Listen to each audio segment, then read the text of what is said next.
Yo, what's up, man? We back at like a crack at. This is your boy Ill.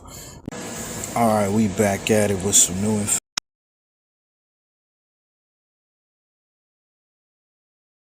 FirstFamRadio.com. FirstFamRadio.com.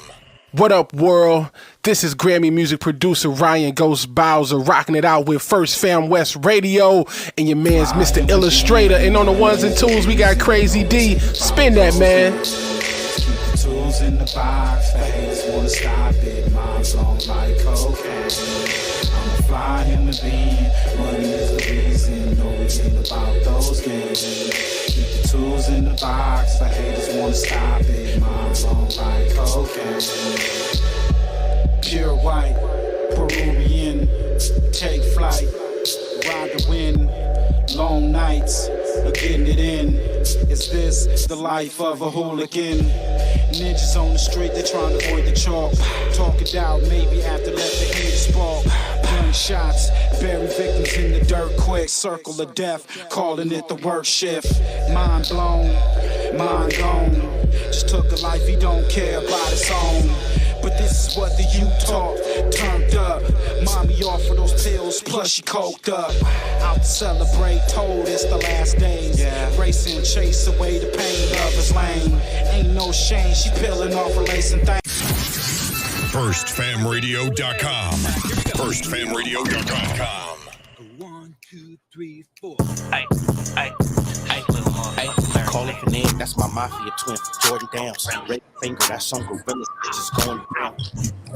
On instant, I'm out rolling rounds. Smoke his brother, smoking his brother. Now we in the cloud. Played our freestyle in the courtroom. Brody lost his trial.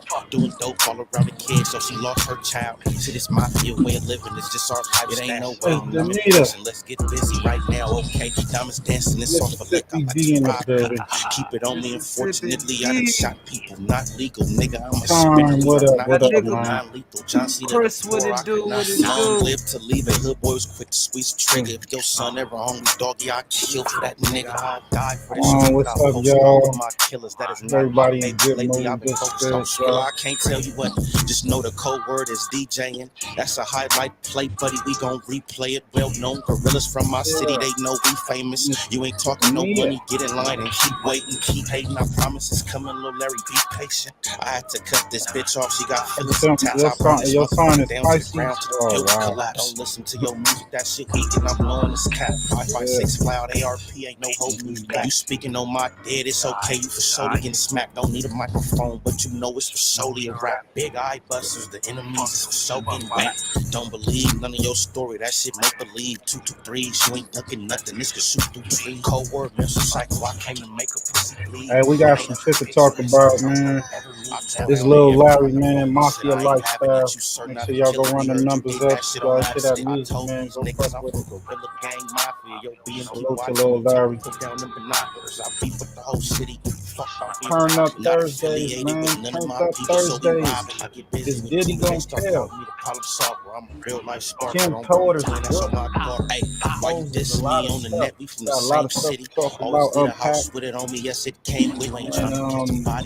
Cornelius Smith. Start with a drum, so you know I got on stage. Everybody out. Outside thugging on this block, The 'cause I have liquor, no home. Kill a nigga beans, playing with my bro if he right. baby oil, he did it all. That's fuck nigga, what's happening? Like a donkey in this club. It's okay, we get the Straight drop is guilt. Figure tricky shit, I'm passing. It's time to All pass on the charges. house. If you You can gonna lie get dead it in my face, I can smack you dead. No mouth. There's definitely a lot going on. Shoot it, I ain't breaking nothing down. If you want it, dog, we into it. Been a couple times they had me. Fortunately, they blew it. Trying to keep my mind inside of my head. Confused.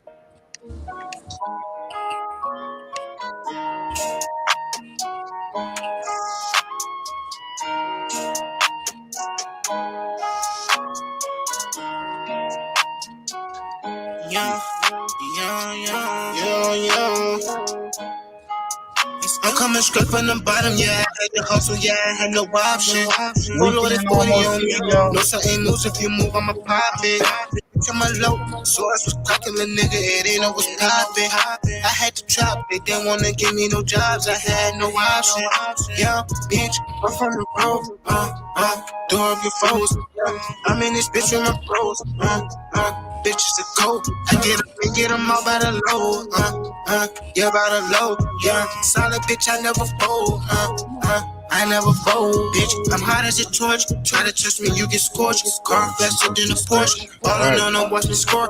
Master Yoda got the force. It's all authentic, there's no force. They don't wanna see me young. That's why I did this on my own. On all nigga shit. No handouts, so no loans. So don't call my phone. I get my whole city hope. Yo, They facts telling me time. that I'm the GOAT. You can go and take a vote. Really come from cooking coke. Play with guns and They out my hated nose. on Bitch, you know I'm Dolph, really man. young. Dolph I the would gang Don, until I man. go. Roll cold until I coast. Live. Bitch, you know just how it go. Yeah, you know I'm reppin' foes. Yeah, I'm coming straight from the bottom. Yeah, I had to hustle. Yeah, I had no option. Full loaded 40 on me. No certain moves if you move, I'ma pop it. Bitch, I'm a low. So I was cracking the nigga. It ain't no was poppin'. I had to trap. They didn't wanna give me no jobs. I had no option. Yeah, bitch, I'm from the grove. Do up your foes. Yeah, I'm in this bitch with my bros. Bitches a go. I get them all by the low. Yeah, by the low. Yeah, solid bitch, I never fold. I never fold. I'm coming straight from the bottom. Yeah, I had to hustle. Man, Yeah, I'm I with had you no on that option. one. I'd rather Full on me. be rich No than certain moves famous. if you move, I'ma pop it. Bitch, I'm a low. So I was cracking the nigga. It ain't no was popping. I had to trap. They didn't wanna give me no jobs. I had no option. Yeah. Yo, salute to Dab and Don, man. No options, man. Salute to VA Richmond, man, in the building, man. All my folks from the Southeast, Midwest. Y'all know what it's up. What's going on, fellas? What's poppin', y'all? What's good, bro? What's good? Hey, man, the Salute, weekend's salute, almost here. The weekend's almost here, man. salute to the chat, man. Yeah. So, if y'all don't know by now, the Young Dolph case is, I'm not gonna say it's over, but they did find Justin Johnson, aka Straight Drop the Soap. I mean, Straight Drop, guilty, Straight dummy, goofy, straight uh, stupid. man. He got a lot of nicknames coming now. Hey, so we gonna get into that. Then, this Diddy situation, of course, is unpacking more and more. A lot more people coming out. Of course, everybody got something to say. When it hit the white networks, that's when you be like, yeah, shit is really, really real. Facts. You know what I'm saying? So, like, they breaking down the case. They breaking down some of the stuff that he should, to expect or whatnot. And in this trial, uh, and Kim Porter, if y'all know, she dropped the book when she passed away. They said that she wanted the book to be released. Well, we gonna get into that. And it's a lot of crazy, creepy ass shit up in that motherfucking book. A lot of allegations of murder, drugs, sex parties, all types of wild shit going on. God damn. Yeah, man. Love from everybody. Right, right. It Let's was get to straight hate, Chris, for shit yeah, show. definitely. Let's get into this the JJ Evans. Cornelius, man, y'all see right there in front on your screen, man. He done spilled the bean. He done told it all. Shout out to Lionel B. For sure, y'all go run them numbers up. And come back, you pick up that money from your woman. Yeah, I picked this big one from her. I saw how much it was. I'm like, ah, yeah. You know what I'm saying? Like, Got $800. That's silly, bro. yeah, that is. Look, listen to rewind it, fam. Listen to what he said. All right. Is that the only Rewind time you it a got little any money? Yeah. This is the last. Right there. You good. Justin, is that correct? Yeah, I was teasing his phone, like, you know what I'm saying? I need that money for the party, you know what I'm saying? Are there times that you're trying to communicate with Justin, and in fact you're communicating with somebody else? I ain't know it, you know what I'm saying? It's time I ain't know. Okay. Did you come to find out that Jamarcus Johnson had Justin's phone after the murder. Yeah, it was. Yeah, I found that out. I got locked up. When you were communicating with Justin, okay, these times when Jamarcus had his phone and doing three-way stuff or whatever, what was the substance of those conversations? Well, first time I was on the way back from Atlanta, and he said he had got a little package from his homeboy so we could have some money in our pocket or whatever. And I was coming back from Atlanta, so I like, I was like 2 hours out. So I like, man, I don't want to just put it in the mailbox. Right. He said he had a letter. Definitely sound dumb. I know it'd be too many folks in my dad's neighborhood still here to be seeing what put in the mailbox and go back. So I told him to give it to the lady in the door, like a grandma figure to me or whatever, and he gave her $500 in a letter. $500 in a letter. And $500 in a letter. Listen to what the lawyer ready to say, bro. This shit. Hey, listen to how he answered that bitch, bro. Yo, this nigga is a junkie, bro. Yo, like, comment, and subscribe. Share this live, man. Show us some love. That's all we hit the like button, hit the subscribe button. That's it. Obviously, you're supposed to get $40,000, Right. but you got $500 in a letter. You saying right here, yeah. And what was the substance of the letter? Saying that Juke said if we get caught up, you know, make sure we have the best lawyers and all that old stuff. Be hot right now. And this first payment is when you get back from Atlanta. Juke told them to rely on getting a lawyer defense. Me and my girl went out there. After after they found the cop. We went on out there. Okay. Get scarce. Yeah. I got scared. I got on game. Did y'all drive out there? Yeah, we drove out there. Stay in a hotel? Yeah, stayed in the hotel. About how long were you gone? I was gone a couple days. I ain't had any more money on me. You don't have money, you gotta come back. Yeah, I gotta come back. And you come back, you pick up that money from the old woman? Listen to this shit. Yeah, I picked up the money from her, and I saw how much it was. I'm like, hell no. You know what I'm saying? Like, You could spend that on pills in one day, man. Yeah, it's over. Yeah, What you do with the letter?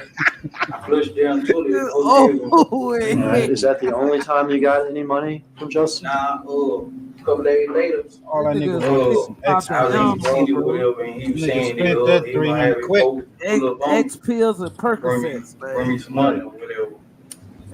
Hold me down. So dang, he been pulled up about 20,000-30,000 leads, you know what I mean? But I had my girl to get out the car, and she met the person that was driving on the street or whatever. I had her to have her face mask on, and she said they had their face masks on, so we don't know who it was, but they gave her $300. $300. Okay. This is from Justin's folks. Yeah, this was just folks. Yo, like you said on the other live, homie. That motherfucker, bro. Yo, Nutter, like you said on the other live, that nigga JJ was feeding that nigga. That nigga little bit by little. You already know. He got that money, man. We just get pitch feeding that nigga just to, you know what I mean? Man, he already knew what he was gonna do, bro. That's crazy. I mean, you could tell even when he went to shoot up Dolph, you could tell he had that fiend. Yeah, because he was just like even when if you look at it, bro, he almost tripped over that bump. Yeah, he almost tripped over that. That nigga was head. He was tweaking. On it head. First one out. What? Yeah, it wasn't like off hey, the man, hold up. Side straight. The first one on it like ain't looking out who out there. None. A nigga could have came from behind them and started hitting. Right. They wouldn't even know. You know what I mean? That nigga took off. Then That's why Straight Drop took a minute before he came out because he probably looked around before he hopped out the car. You know what I mean? Yeah, he done it before. Remember he shot up that bowling alley. You know what I'm saying? Yeah. They forgot about that case. He actually shot somebody and shot up the bowling alley. Yeah. It's funny because when you look at it, it looked like Straight Drop only shot him a few times. The other dude who snitched Man, that nigga did the most killing. That That nigga went nigga, crazy with that come on, Draco. man, did he? He didn't know what he was doing with that bitch, but Yeah, he dude he asked him, "You was that shot one nigga. before?" He like, Nope, I hell ain't never nope. shot one. He didn't know what he was doing with that bitch. Oof. All right, so now Hit we've the been like paid button, about y'all. $800. Yeah. Is that right? Yeah. Is there any other payment coming? All the payments stopped, then. All payments stopped. Everything stopped. Is there any time that you or your girlfriend or anybody received a large check? Nah. Case got $50,000 to represent you. Did you not? I don't know exactly how much you get. I don't know. I Okay. say. All right. And you knew that we're all clear here. That money came from CMG, right? Yeah, I don't know exactly who, but yo. All right. Damn. So you talked today. Yo, he just said You got CMG paid for what you just Yeah. testified to. Didn't you? I down locked up. You got paid. My Yeah, lawyer was paid. CMG paid for him a lawyer You got $50,000 to pay a lawyer, but right? he fired that lawyer. Three. I guess he I gave don't the know how money much to it his was, family. three. My lawyer. Okay. And there's no question that money was for services rendered. Oh, so what? Say that again. Say that again. You said He fed the lawyer they had paid 50,000. I guess he had fired the lawyer and gave the rest of that money, let his family handle the rest of that money.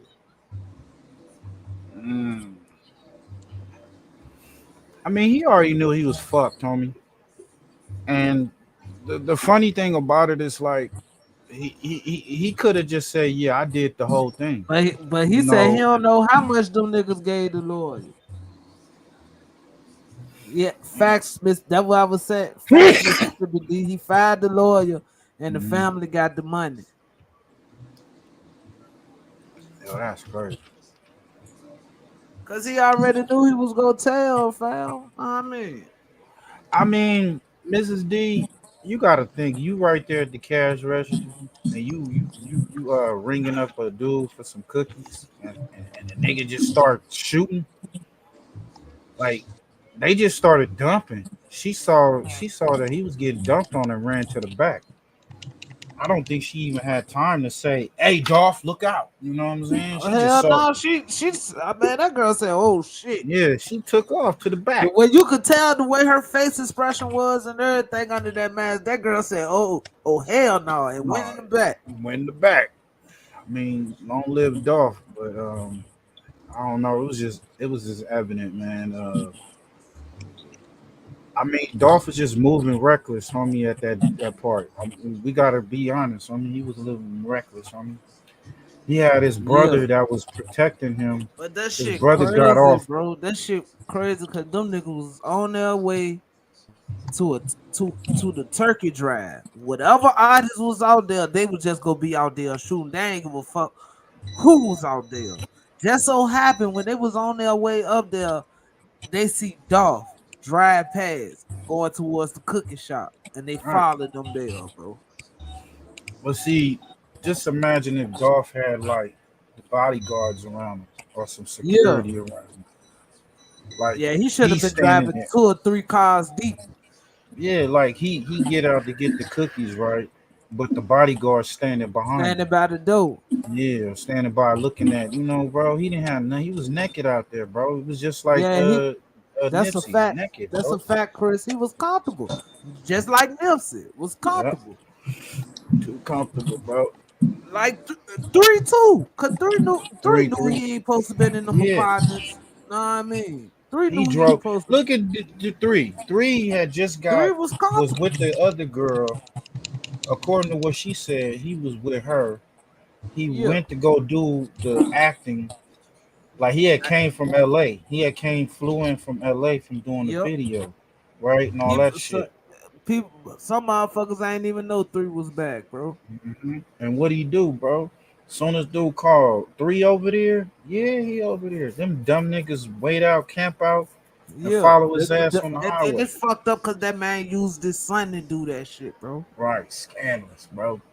He used his son to do that shit. Son grow up knowing that, damn, you mean when I was talking to Daddy, I gave up the drop on Mo 3. Damn. Sad shit, bro. These some Yeah. fucked up parents right here.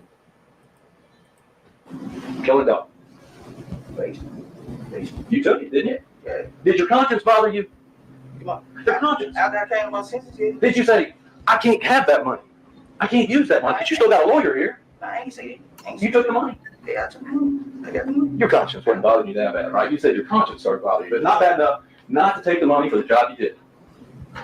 Well, I ain't already did it, so might as well. You know, I got caught. That nigga Cornelius. Right. Okay. Caught red-handed. Now, justice have definitely been served. Now we're just waiting on Now the he charges to break. come He down gonna for break Yo down Gotti. this So, beef guys, a let's little. take a So look let's at get to how the this beef entire beef bro. started For people that between don't Young know, Dolph and Yo. this If you're paying reaction, too much for your car reaction. insurance, here are 3 reasons why you should call Freeway Insurance right now.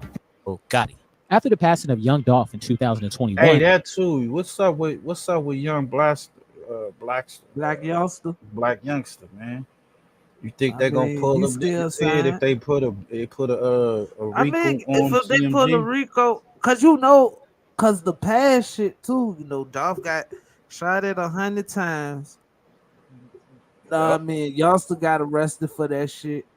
And then when he got shot in California, that Yep. nigga owned The that nigga that nigga shot him got it was best connected. friend. That That was nigga got it best friend. They had questioned him about that shit. You know what I mean? yeah, bro. So And then they said that the car.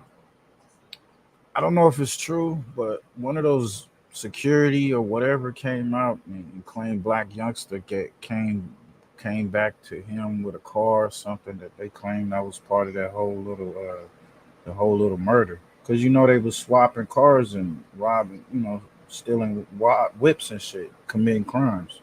yeah. He said that black youngster came with him with one of the hot joints. I don't know if it was the young Dolph, but it could have been that the murders that happened before.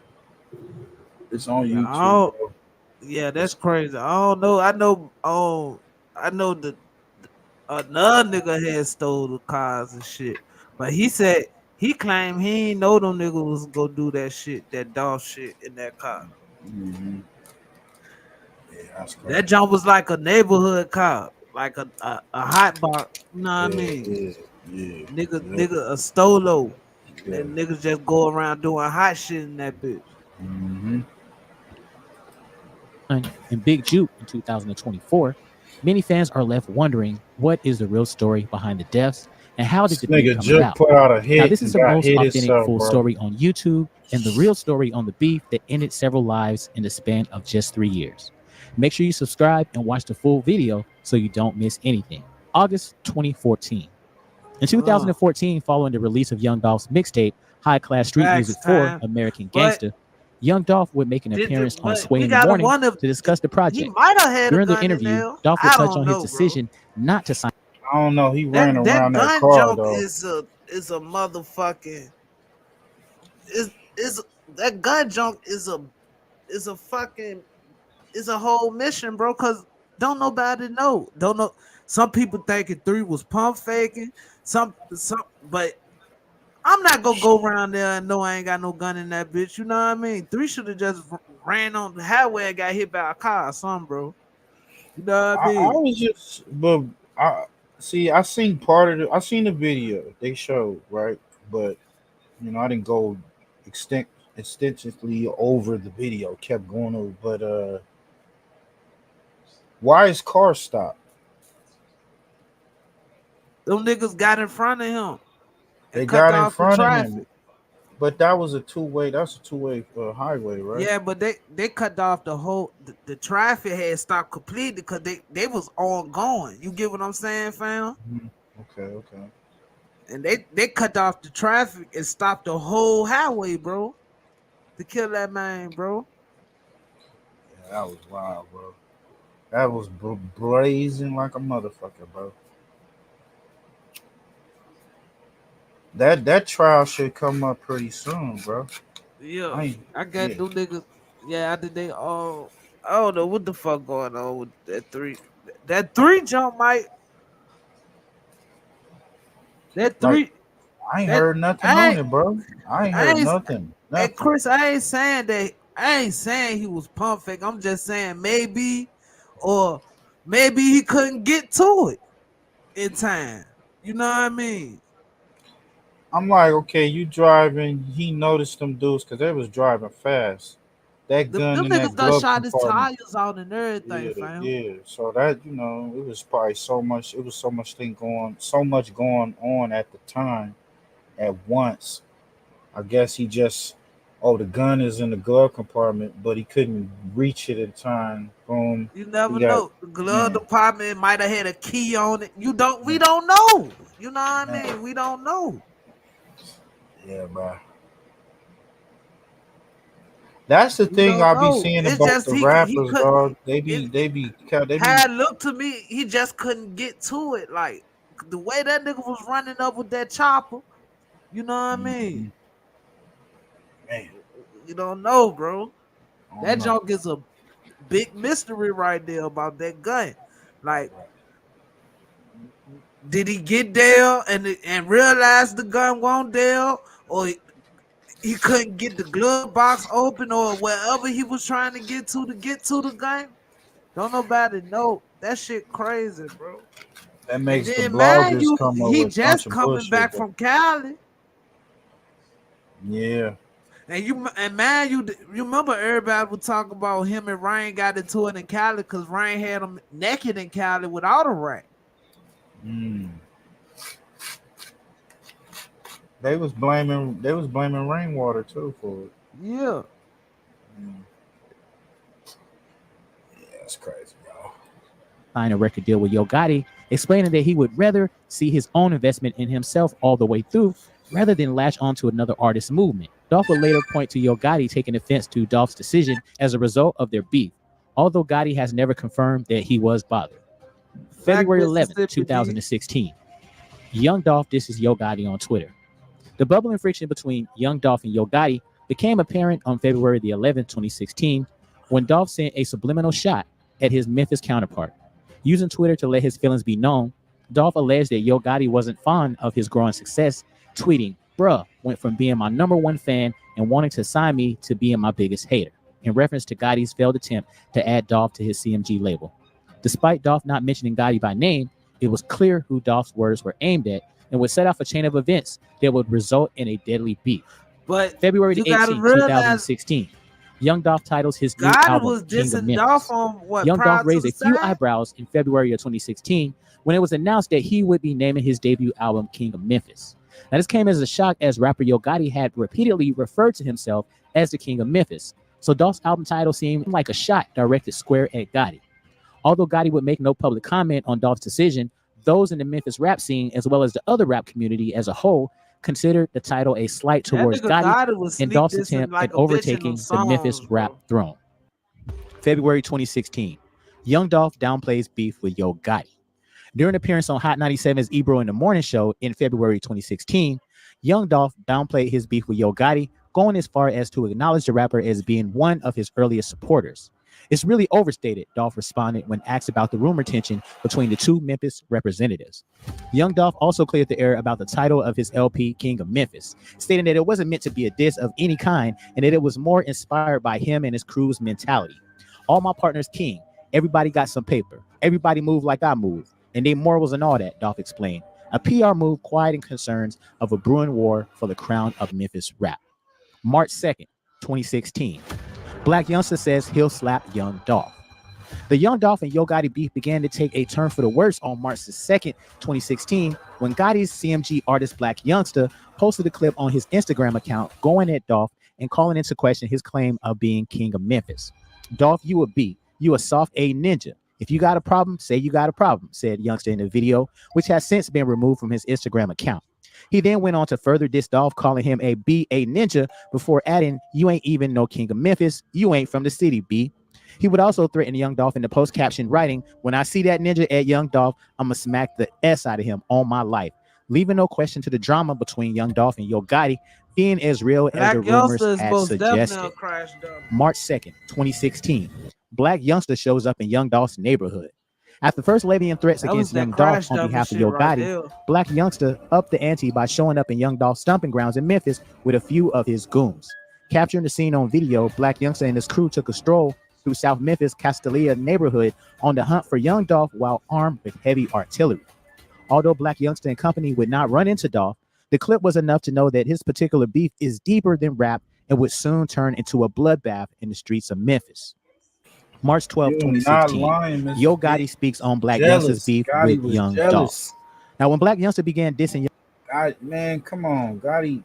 You heard Dolph said it himself. Dolph won't go on that guy there first until he was like on your intros on your past two mixtapes you dissing. Prior to Right. the side. I mean, prior to the side, he talk about Dolph on that jump. You know what I mean? Yeah, that shit crazy because look, Young Dolph ain't put nothing out. I think he put something out like last year, but didn't get no traction like he thought it would. I didn't see nothing. Oh, that shit crazy. Them niggas could have been instead of beefing, bro. Them niggas could have been Brought Memphis the together. gatekeepers of Memphis right now. Like, you know what I mean? Talk that For shit. real, bro. Cause you either had to be PIE or you had to be CM. Still to this day, you got to be PIE or you got to be CMG, bro. You know what I mean? It's like some gang shit, but it's in some rap shit. But then them niggas, with the murders and shit, this shit is like some street shit, man. Straight up. What drug family, gang family you want to be a part of? But there's some niggas in them counts that fuck with each other though. You get what I'm saying? That's why that joint's so crazy. But it's not necessary because Big Homie G ain't really in CMG. He part of all money bag shit. What's the dude, Boogie? Big Boogie. Big Boogie. He ain't got shit to do CMG. with nothing. Okay. Yeah, Boogie already let that shit be known. He just there for music. All the other shit, nah, Boogie ain't with that. And that Focused all on the that shit music. was going on before Boogie got there. Like Boogie and Glorilla, that shit was going on before they got there. So you know what I mean? Young Dolph, many believe that Yo Gotti was responsible for his artist's decision to take the beef into his own hands, but the CMG boss would state otherwise. During the interview with Tim Westwood, Yo Gotti refused to address a beef with Young Dolph, Don't ever but would trust a comment on nigga Black who ain't Youngster's got recent no antics beard or and threats mustache. against Gotti's rival. Little homie on the team, so I'm going to always give him the proper advice that I believe I should give him from like a big brother standpoint or just being the homie standpoint, Gotti said in the clip. My advice, I don't move like that. I'm going to always tell not only him, but any youngin', don't handle your business like this. March 16, 2016.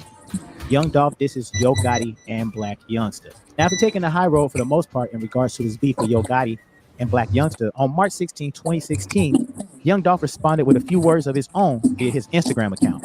Posting a series of clips, Dolph didn't hold back, accusing Gotti of hating on Memphis rap legends like 3-6 Mafia, 8-Ball MJG, and others, as well as sending Black Youngster to fight his battle and calling the cops on him. First thing first, everybody know it's you, Ho Gotti, that's sending your artist out to say the lame S he been saying and doing, Dolph wrote in his Instagram caption, adding, I guess you still mad because I didn't never sign with your PA. Or is you still in your feelings because you fell out with Gucci Mane and you was mad at me because I kept rocking with Gucci? He would later post a picture of a slew of the Memphis rap acts who paved the way for him, all the while continuing to chastise and belittle Yo Gotti, officially getting the beef going and putting the CMG boss / rapper on notice. Now, do y'all think that Young Dolph was egging the beef up, like turning it up? Yeah, he got down. I mean, the money found that shit was selling. Okay, so he was. You feel like he was pushing the beef too. You know what I'm Yeah, saying? God really won't say he won't say he never hear God say Dolph name in no songs and no shit like that. They said he was sending subliminals. Yeah, he was saying subliminal shit in songs. He like Jay-Z. You know what I mean? Yeah. Trying to do a Jay-Z thing. Yeah. March 17, 2016. Black youngster releases song dissing Young Dolph. Now, in response to Young Dolph's comments about him and Yo Gotti, Black youngster would waste little time in returning the favor in the form of a diss track called Shake Some. Released on March 17, 2016, a day after Dolph's comment, Shake Some saw Black youngster discrediting Young Dolph's ties to Memphis and his claim to being a king in the city. Adolph don't want to play ho. I'm on tour with the K-Ho. Mac 11, Smith & Wesson's extended clip 100 rounds on the Draco. He did kill him with them 100 rounds, them 100 shots. Let's look at this, man. This additional footage release of the you know, before the killing, prior to the murder, y'all. This is a straight drop. I think in his apartment complex, car park, right? Yeah. I guess it's like There's a a parking little deck. parking lot here where cars can also park in, but the actual garage, what we saw the white exhibition coming into, was over here. Yeah, Is that right? definitely put a Then there's this little 100,000 walkway thing grand on that twists around and then comes into the building. Okay. And we see somebody here, gray sweatpants, black hoodie, and continue to watch. Yo, they're gonna be watching this shit on the coming Inside of the those building. dumb criminals. Walking into the door there. White exhibition arrives, and then this man comes into the building. Fucking outfit. Yo, what up, Chuck? We walk here, and this camera picks Oh, he don't sell, right? There's a bank of elevators back here. Hello, There's hello, apartments what's up, on the top floors of the building. What up, bro? Still way back here. Yo, Chuck, we going Just over want to check it. I that know you Young can't hear Dolph. me. I can't hear you. You heard me? You hear me? You hear me? You know what I'm saying? What's up? We see you. We see you on the screen, man. What's up? Oh, yep. Got that rocket, man. Watching the Giants and the Cowboys. You know what I'm saying? Yeah, we're gonna kick y'all asses. Nah. Ain't over yet. Ain't over yet. We're gonna kick y'all asses, bro. We're gonna kick Look. y'all asses. That's why I had to tap in. Just to fuck with you. You know what I'm saying? Yeah, yo, you see that? You see that? You see that? You see that? You see that? Word up. Yeah. Yeah. Go Cowboys. Let's go. Man, you supposed to like the Rams and the Raiders, man. You know what I'm saying? Yo, you talking to Push up there. The Push up top. I mean, right there, next to you. But brother Push is a Rams. A Raiders fan. Nothing wrong with being quiet too. He quiet too. Hey, yo, the Rams won. They won this last game though. They beat y'all. They beat y'all. They beat y'all last week. Yeah. Yeah, what's up with that? They beat y'all. Look, man, we lost like I think 2 games already. Man, my team ain't doing as good either. We losing over 2 games, man. It's the beginning, man. Yeah, Sister Santa did. Yeah. Hey, what's your thoughts on this Young Dolph, man? They just convicted one of the killers. J.J. Johnson, man. They had all the footage. They gave him. He got convicted on all 3 accounts.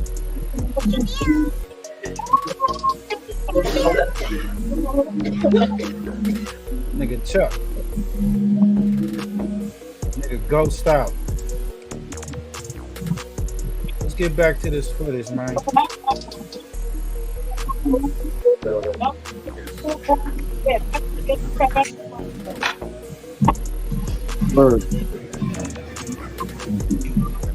Are you looking to establish your business using an address other than your home?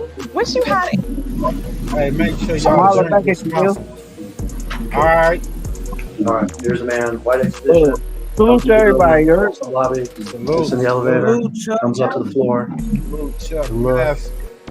This floor. Look at this food. He had some What food, floor? huh? There's Kiana. You think he has some chili cheese fries on me? or pastrami. Pastrami.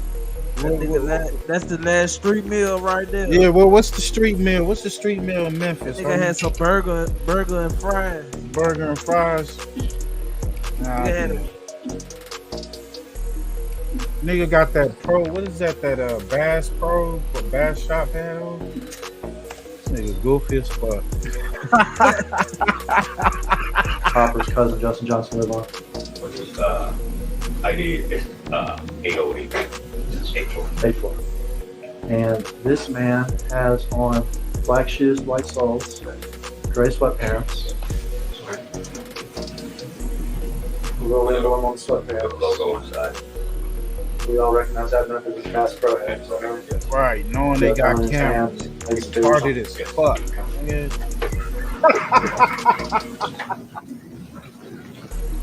Right. Nigga has same clothes. All right, we are November. What up, 16th, Queen Sanity? 11:13 p.m.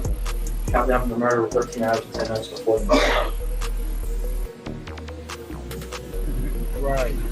My nigga, It's gonna be him coming my nigga down, off white that as liquor, fish. that's why. Chuck off that, he was slizzing. Now we can see that parking garage better.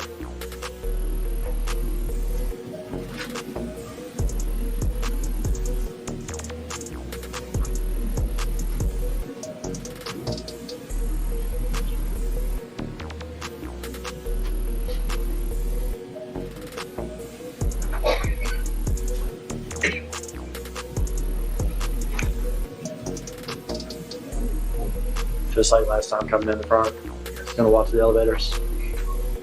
And obviously between last time, which is a few hours before this, and this time he has left and come back.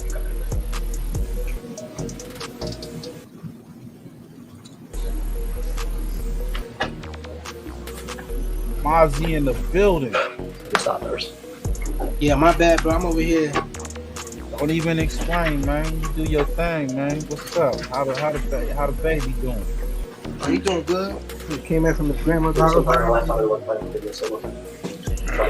y'all doing?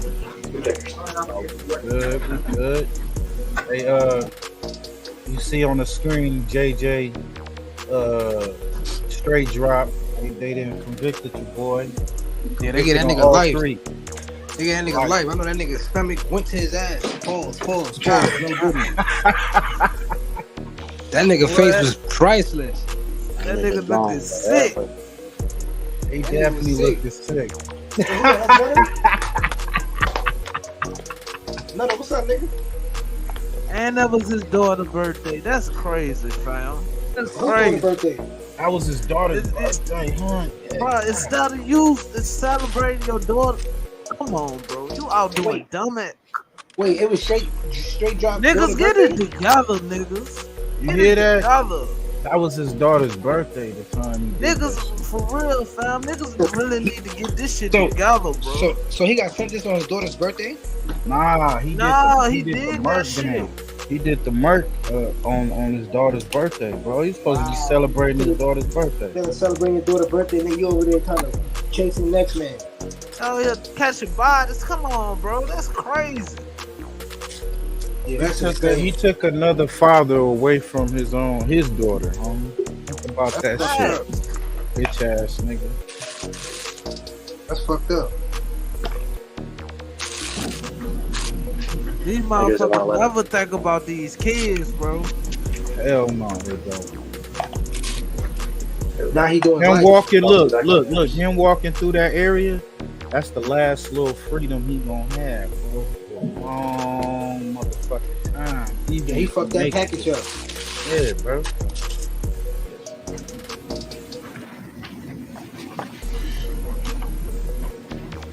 Yo, free my nigga Puff Daddy. So I've had shoes, that's what I got, so shit. Your boy testifying. Puffy It's been confirmed that Puffy testified. Last one we saw was from 11 night. You November wait, 16th. for real? Now, Yeah, night. So technically we're on the day of the murder. You ain't been up, I know. That's why we keep y'all informed. To orient ourselves, the Valero video that we saw of the Mercedes straight is going to be after this video. Is that right? So 241 and Crosstown. Bolero video after the 3 o'clock hour.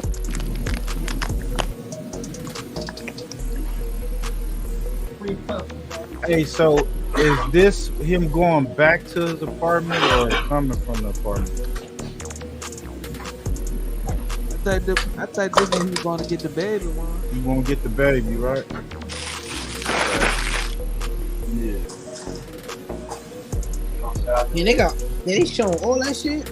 Yeah, bro. They started off the trial with this shit. They started off showing all this type of footage. They started off showing the murder and all that. They wasn't playing, homie. Yeah, I ain't gonna lie. Niggas stay in some nice little loft type of apartments. Like, I ain't gonna lie to you, bro. I know he like, why the fuck did I do that? Hey, that was for his 15 minutes of fame. I got you life. Yep. Damn. This little video. What that nigga Charlemagne said? Congratulations, you played yourself. Oh nah, he leaving, fam. Definitely played yourself. Nigga played yourself big time. Big Heavy, what it do, fam? Salute, Big Heavy.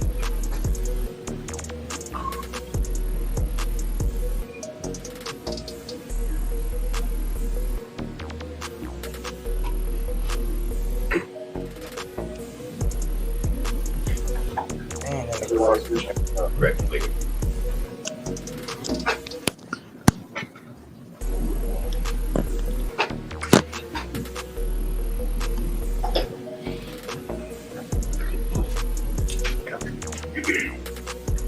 Just leaving the building at 2:41. Whatever happens at Valero happens in about 30 minutes or something. And now to the next video. We are November 17th, and now we're at 4:48. So leaving the building at 2:41. Valero happens after the 3 o'clock hour.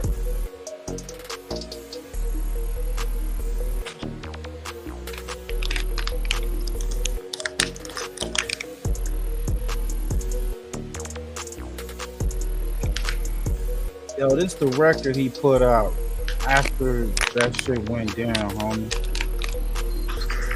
Track So, off. it's 5 minutes of fame, homie.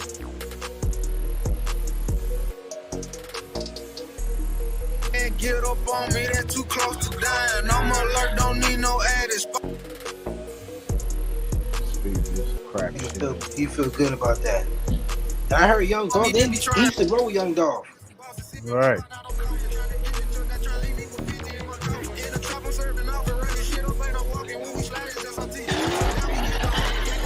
Nigga, that was that 50K right there. Yo, Lucky Young Bitch ass nigga, bro. Yo That's Gotti some brother wild Lucky. shit. Yo Gotti brother Lucky because he was gonna get an indictment too. Come on now. Fuck that He ain't shit. lucky. He got it worse of all. He ain't here no more. Yeah. If he was here, then he was going down too. Yeah, he was going to jail for shit show.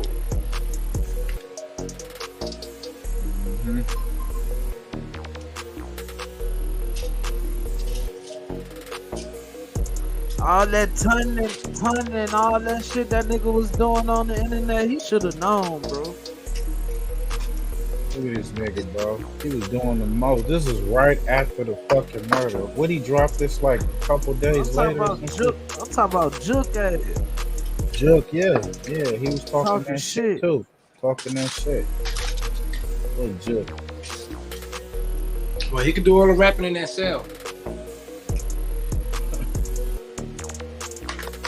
Wow. That judge, she had no remorse. He said life. He didn't say parole, none of that. Two real niggas with a pussy in the middle, man. Y'all don't do that, man. Don't fuck with our Lexi. So pussy right here, y'all. Two gangsters. Son, man. Hey, y'all. I'm finna start a GoFundMe, man. Cause I know a lot of you rap niggas fucked up out here, man. Can't do no shows. Ain't save no money. So guess what? I'm gonna come say today. I'm gonna come pay you niggas rent. Salute, Big Heavy, for subbing. That's on the stage. I'll pay your car note. I'll pay your jewelry note so you won't get repoed. You feel me? Whatever else you renting or leasing, I'm gonna pay this shit. But when this shit break back over, I want 10% of what you make, nigga. You know what? I ain't even a hot artist, bro. I'm saving you in the. Up on that. What'd you say? What'd you say? I said I'm not even a hot artist, so I'm gonna take him up on that. Cause he said he want 10%, nigga. I will give it to you, nigga. Cause I ain't dropping. Come pay back them bills, nigga. Well, except when this shit kick back in, you know it ain't kicking back in, bro. That motherfucker, yeah. All the record execs drop. Yep.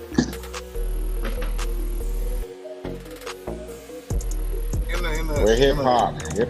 Where's it at? Time, so. They all dropping. They all drop. Humpty Dumpty done fell off the wall, bro. They gonna try to get over it. You know, you don't want to get put out. That'll ruin your career. So just hit my DM, man. You know, we ain't gonna put niggas' business out there. You know, we ain't that tight. You feel me? We can put it in contract. This will never be talked about. You feel me? I'll be so far out the way that won't nobody even know the deal we made. You feel me? So I got up to, I think me and bro gonna put together, up to about an M. So whoever trying to say their career, man, need to shoot some videos while the label budgets is cut off. Labels, they cut out right now. No budgets, I need no to shoot money. a video, yeah. We still open. CMG still open. Budgets never closed. You feel me? But I'll take, y'all can pawn some of that jewelry. If it's real, y'all can come and pawn it. You ain't gotta go to the pawn shop. Come to me. Hey, this real shit. Don't go to Cash Advance. Come to CMG Advance. Got some money for you niggas, man. Right now. $500. Feel me? We got money right now, niggas, man. $500. Don't make this shit happen, man. 800. I think it's gonna hurt a lot 300 of rappers, man. Get a cool 8. These niggas can't go like these You niggas won't even can't get go a without grand, bro. You won't even get a stack, buddy. They don't stack it, man. They wasted all on the drip. See all that drip? I ain't buy. See, you worried. We not worried. You feel me? All that shit y'all used to. You feel me? All this shit how y'all used to fuck the money up. You feel me? Remember when y'all used to fuck the money up? You know what I'm saying? Like, yeah, this is the time. That's a fact, Chris. God knew what was going on. That's his brother, man. That nigga knew what was going on, man. This nigga. Best house alone. Hey, shout out to 9mag TV. Shout out to IQ. Shout out to IQ, man. 25,000, 10% of the time, 25,000. This nigga Rollo, bro. Gotta make it sound juicy, bro. Gotta make it sound juicy. Hey, listen, people. I don't care about two bitches going to tell or telling people Rollo need to calm down or Rollo a clown and all this old bitch ass shit. I just don't give. You hear me? I do not care. I do not answer to nobody. I'm out here. I stayed in prison all the motherfucking years. And them living ass cells. To the point where I'm outside. And then they try to tell me. Nobody gonna tell me nothing. Like, I don't go. Y'all keep saying, oh, he just do it for clout. I don't give a fuck. I lost all my friends. I lost everything. You bitch called me a rat. That's the worst thing you can call it. So ain't nothing else you can call me. It ain't nothing else you can call me that'll hurt my feelings. Bitch, you call me a rat. I don't give a fuck. I'm just up. I'm going to blogs every day. I'm messing with people. I don't give nobody say. This is just what I'm on. I'm gonna speak my mind. And yeah, before I went to jail, I couldn't talk because I was secretive. But now, I don't care about nothing. Y'all call, y'all can talk, y'all can say whatever you want to say. I don't care about losing no friends. The friends went down for me. These niggas ain't send me no money, but YouTube did, the labels did. Everything, like, all y'all can say all this bitch ass shit. But soon as you go to jail, y'all will just post and say free. But y'all ain't sending the kids no money. Y'all ain't sending the kids no money. So y'all ain't, y'all don't care. Y'all can call, tell everybody. Can't nobody calm me down. Who gonna shut me up? Nobody ain't gonna shut me up. I don't give a fuck about no joke. I don't care. I'm gonna say what I want to say about him. I'm gonna say what I want to say. And if you invite me to anywhere, I go live, I talk shit, I just do it. This is what I do. I just talk shit, I do shit. So don't invite me to your family reunion if you don't want me to go up. Because I'm gonna go up. I'm gonna go up. Look, man, he's gotta keep it juicy. Internet activist. Gotta keep it juicy, man. Gotta keep it juicy. Rollo said he's gonna start him on YouTube. He gonna be streaming, playing the game. Rollo said he gonna be all on this internet shit. And he gonna make it sound juicy for y'all. He gonna juicy. And he gonna be selling big juke packs. He already said that. He might as well make some t-shirts for that shit. I had to make it sound juicy for him. Get a bag out of it, right? Come on, stop playing. It's a grandma from, I don't care where we at, I'm gonna talk shit, it just come out me. My own little dog. I don't want to keep saying all them. I don't care. I just don't care. I don't care. I don't care. I don't motherfucking care. Hey, you talking about, nigga? I'm gonna say what I want to say about Auntie. I'm gonna troll. When he was trolling people, y'all wasn't saying that. When he was trolling people, now that I'm out and I'm trolling, I'm talking shit. And when shit get gangsta, I shut up. And when the YouTube start sending money, and when Instagram start sending money, I shut up. So YouTube start sending money? You bitches ain't sending me no money. None of y'all rap sending me no money doing that for me. So I'm out here. I'm just doing my thing. I'm getting money. I'm doing what the fuck I want to do.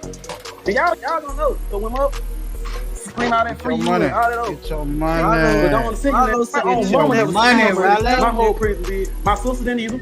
None of them ever sent me that. Nail time I went to jail, I had to hustle that shit up. YouTube sent me money. The label sent me money. And that, you know, none of that. Always telling me, being quiet. I'm not shutting up. They kept me in that little ass room all them many years. You know how suffering that shit is? Do you? That shit is. And stop calling me bitch. I don't want to talk. I don't want to talk because y'all done made me mad. Y'all done made me mad. And y'all up here talking about Rollo, his video at Mo3 video shoot. Bitch, that wasn't even my video shoot. That was his video. Mo3 shit. That man mama sent us the address and told us to go over there. You talking about what's the other thing? Who be marketing? Be sure to like, comment, and subscribe. Rainwater was there with me. He said thank you and all that shit y'all talking about. I supposed to shot this man video 6 months ago. 6 months ago. As soon as I got to Dallas, I told them, folks, I don't care where we gotta go, we're gonna shoot the video. And I get on the blog, everybody talking, oh, he clap chasing. Bitch, that wasn't my song. I ain't making no royalty money out of that motherfucking song, stupid ass fool. I'm like, what do I got to gain here? I'm giving, motherfucker. And that's because I was looking out for other people and posting. And how about this? Y'all be talking all this shit, bro. And guess what? I was leaving out of Rich Homie Corn funeral and the brother, White Pole, texted me and said, come back, bro. I want you to hear me do my speech. I turned around and said, come back down. And now y'all want to come, man, I don't want to hear that shit. Don't take me nowhere. Because wherever you go, I'm going live. I don't care. Don't ask me for no money. Because I'm post that shit if I feel like it. Don't ask me about your kids now. Because they ass might be on my Instagram too. I post what the fuck I want. Nigga, you know that whole 3 hours, almost 4 hours that them people, the jury was talking and shit in the back. The whole time that nigga skull was going, that nigga was talking non-stop, mouth running 40 miles per hour, y'all. I said that nigga cash out like stole your ass running your mouth like a motherfucker.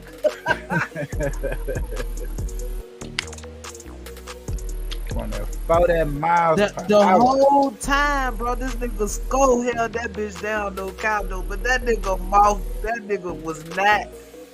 That nigga was talking about roaches, all types of shit. That nigga skull was tweaking up today for shit show. Yeah, that super powder pack. Hey, speaking on talking and running their mouth, man. Gene Deal is Diddy's body. He was one of his security, and he was around the time when a lot of shit was going down with Diddy. Shout out to the Art of Dialogue, man. He said Diddy needs to give the feds big name celebrities. Diddy will try to take his life like he did. Let's get into this, man. Long live Dolph, man. They convicted JJ. Convicted on all 3 accounts. Murder. Looking like life in prison. You got who else left? You got Cornelius Smith. We got Govans. And is that it? I think that's it, huh? Hey, Cornelius did all that snitching. You fuck around, go get life too, fam. No cap. That nigga just went up there. He didn't make a deal. He just jumped his That ass nigga up on there and 15 talked. years. He snitched so hard, he only getting 15 years. Hey, but hey, I'm telling you, Push, if you see what this nigga did. No, I'm saying it's just like it's true, bro. I guarantee he got some deal. That's why he spoke so clear. They said he might got a chance of like parole. a plea deal. I'm hearing a plea deal. I don't know if that's true. Yeah, he might got a chance to get parole. That's it, 15. I think he gonna do more than 15. I don't know about Memphis law. I don't know. If you snitch the whole thing out, bro, you get pretty low. He told everything. He even told the niggas snitching still get that time. They still get 20, 30 years, man.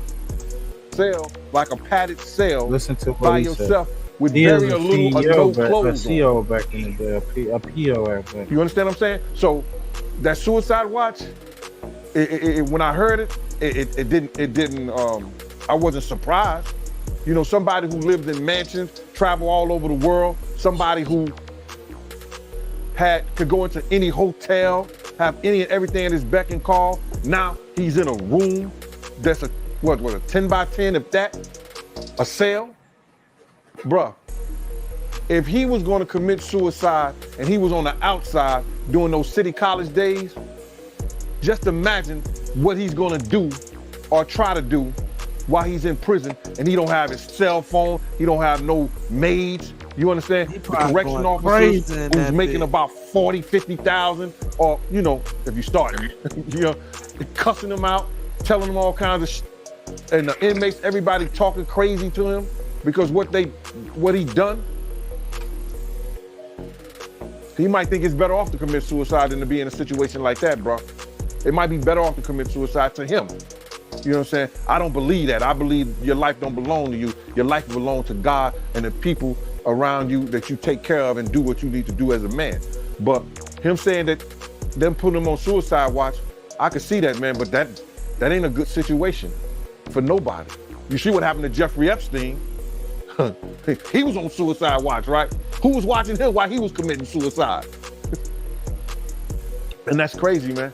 So, I don't have no feelings about it, man. You know, cause I'm the type of dude. Yo, if somebody want to kill themselves, they say he's starving himself, allegedly. I always been like, yo, if somebody want to commit suicide, and I know people gonna get mad at me for saying, I don't even let them do it. I said it when City College, after all those kids had died. You understand? He was told that, yo, if we don't do something with these doors, that somebody was gonna die. And those kids run down the steps and they get trapped because Jessica Rosenberg or Rosenblum locked the doors on them. And 9 kids end up dead. 9 people end up dead. I don't believe he was going to take his life because of the kids ended up dead. He was going to take his life because he thought that he was going to lose everything with Andre Harrell up at Uptown Records. That's why he was going to take his life. And if you're that weak, then I guess you don't need to be here. Yo, because Puff always had a problem Might be in Atlanta. of listening to people that he thought that was less than him. And now he got to listen to people. Hey everyone, Yeah, so the team that's a decided to fact. do a fun competition. If you're able to make a donation, That got power over him, but never had as much as he had, he's gonna have a big problem in the prison system. He's gonna have a real big problem in the prison system, bro.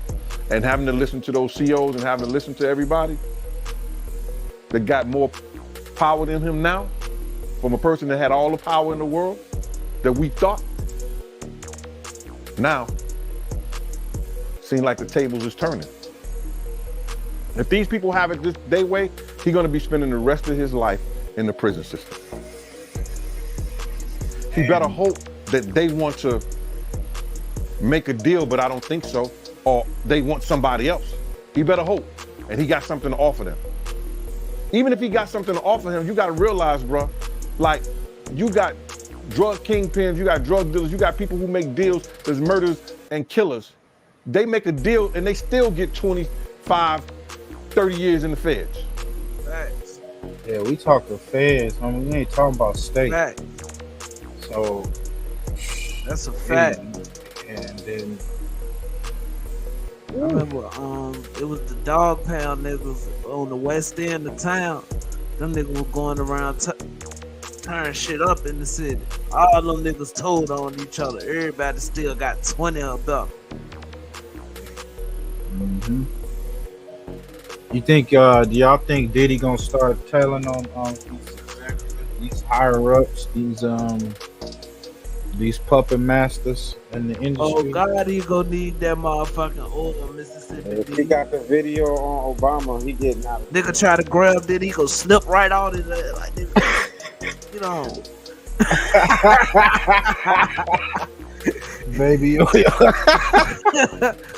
Hey, yo, I seen a meme where they had him looking like the Terminator, liquid Terminator going through You the saw bars. the baby picture? Nah, bro. He had 8 bottles of baby oil, so I had to buy 8 bottles of baby oil, free Diddy. What'd you say, Push? What'd you say early?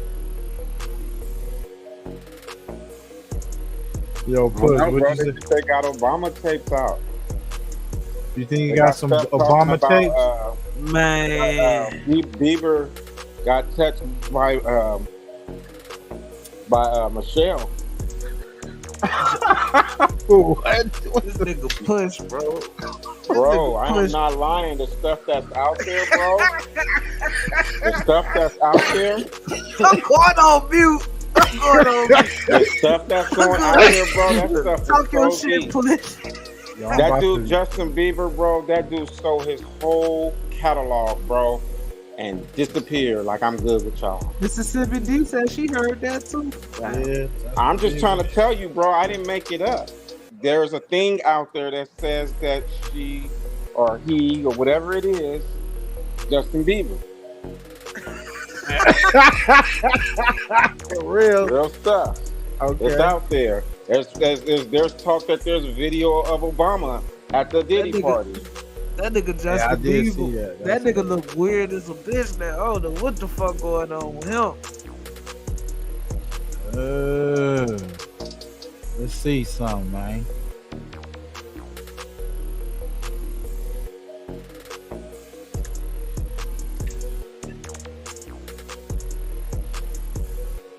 Being that young and being in the industry and not knowing where to turn, and everyone, telling me they love me, and Look at this nigga, bro. I couldn't even a second.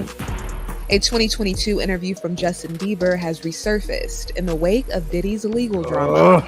In the sit-down with Zane Lowe 4 years ago, Justin isn't talking about the disgraced media mogul directly, but his past trauma in the music industry, his album Changes, and being a newlywed to wife Haley. I think that I was just, living in this shame, living in all this sort of stuff of my past, and I wasn't able to move on. Talk of the video comes after footage of Diddy and Justin also resurfaced on social media recently. Not anyone could just be in the position that I'm in.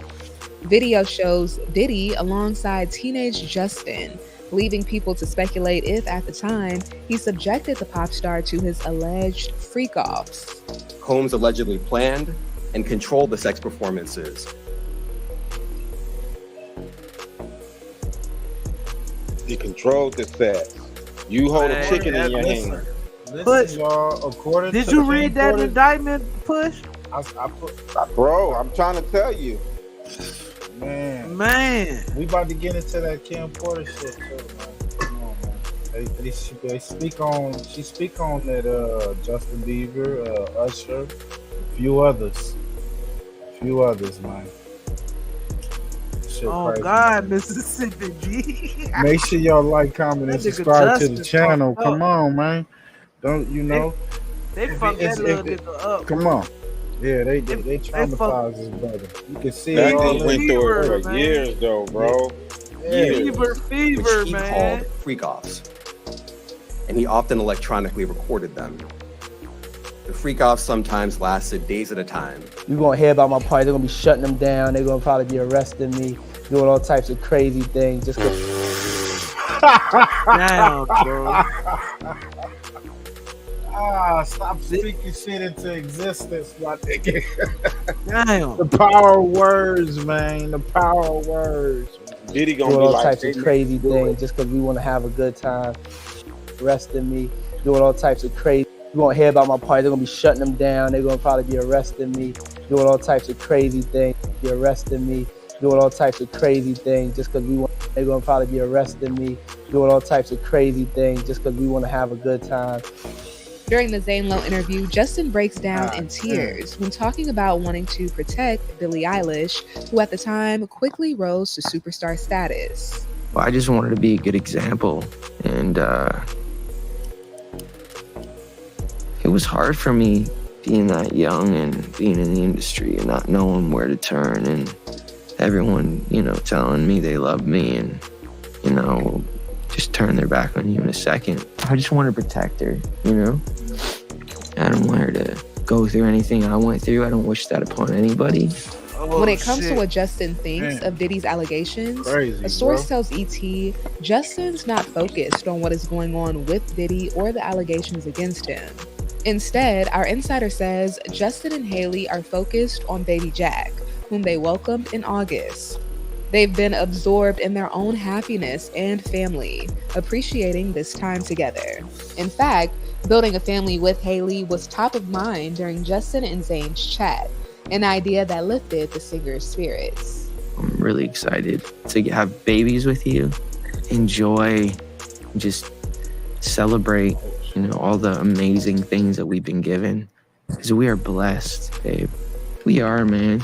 There's so much pain in the world, and we don't understand why, and there's so much things that are so unexplainable, but what is the reality? We are blessed,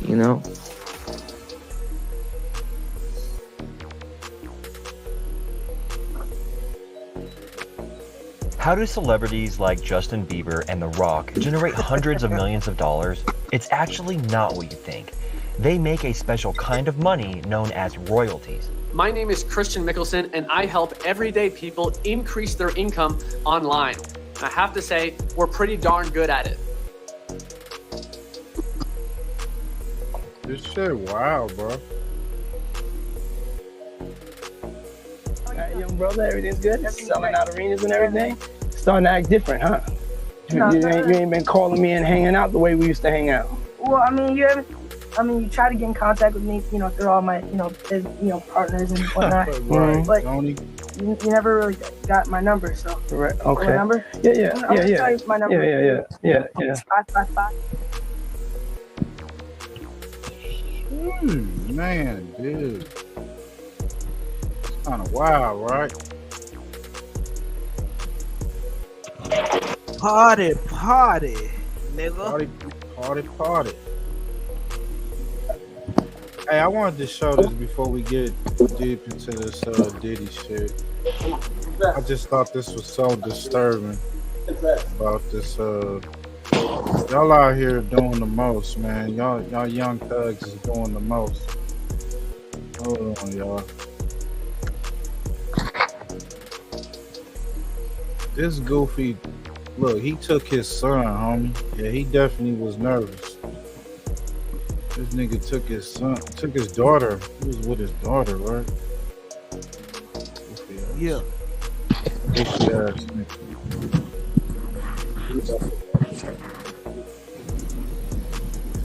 Shoes, sweatpants, sweatshirt, Bass Pro hat. Look at this goofball. Shoes, sweatpants, sweatshirt, Bass Pro hat. It's always look.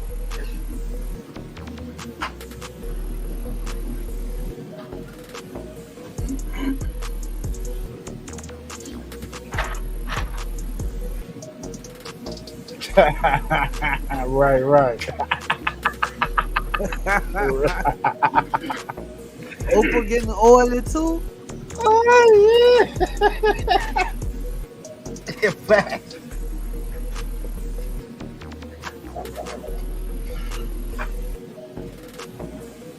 Yo, he ain't even gonna be there for his daughter, man. He's grown up, bro. That's crazy, bro. She a baby too, bro. Baby, bro. She about what? Yeah, 5 put his now? daughter in that car, bro. Right. Like I was saying yesterday, like, come on, bro. Like, suppose somebody would have saw and wet the car up, because niggas already was doing bullshit in the car, bro.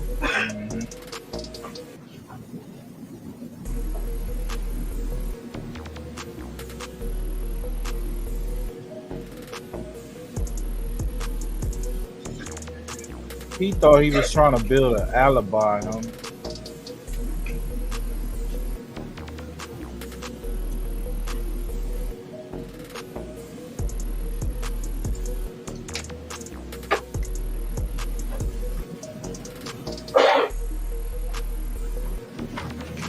You back it up. It's hard for me to see them there. You back it up over the corner. You sit here though. Right. Sell it, bro. Social. Look at this fool. They got cameras everywhere. Now we got in the garage.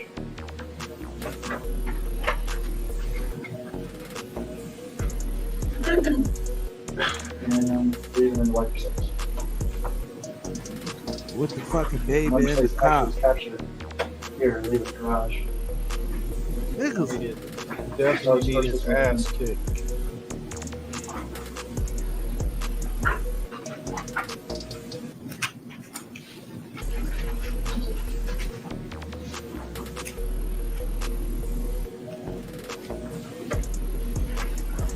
Mercedes leaving the crosstown building in 37 minutes before the outside. Is that correct? Correct.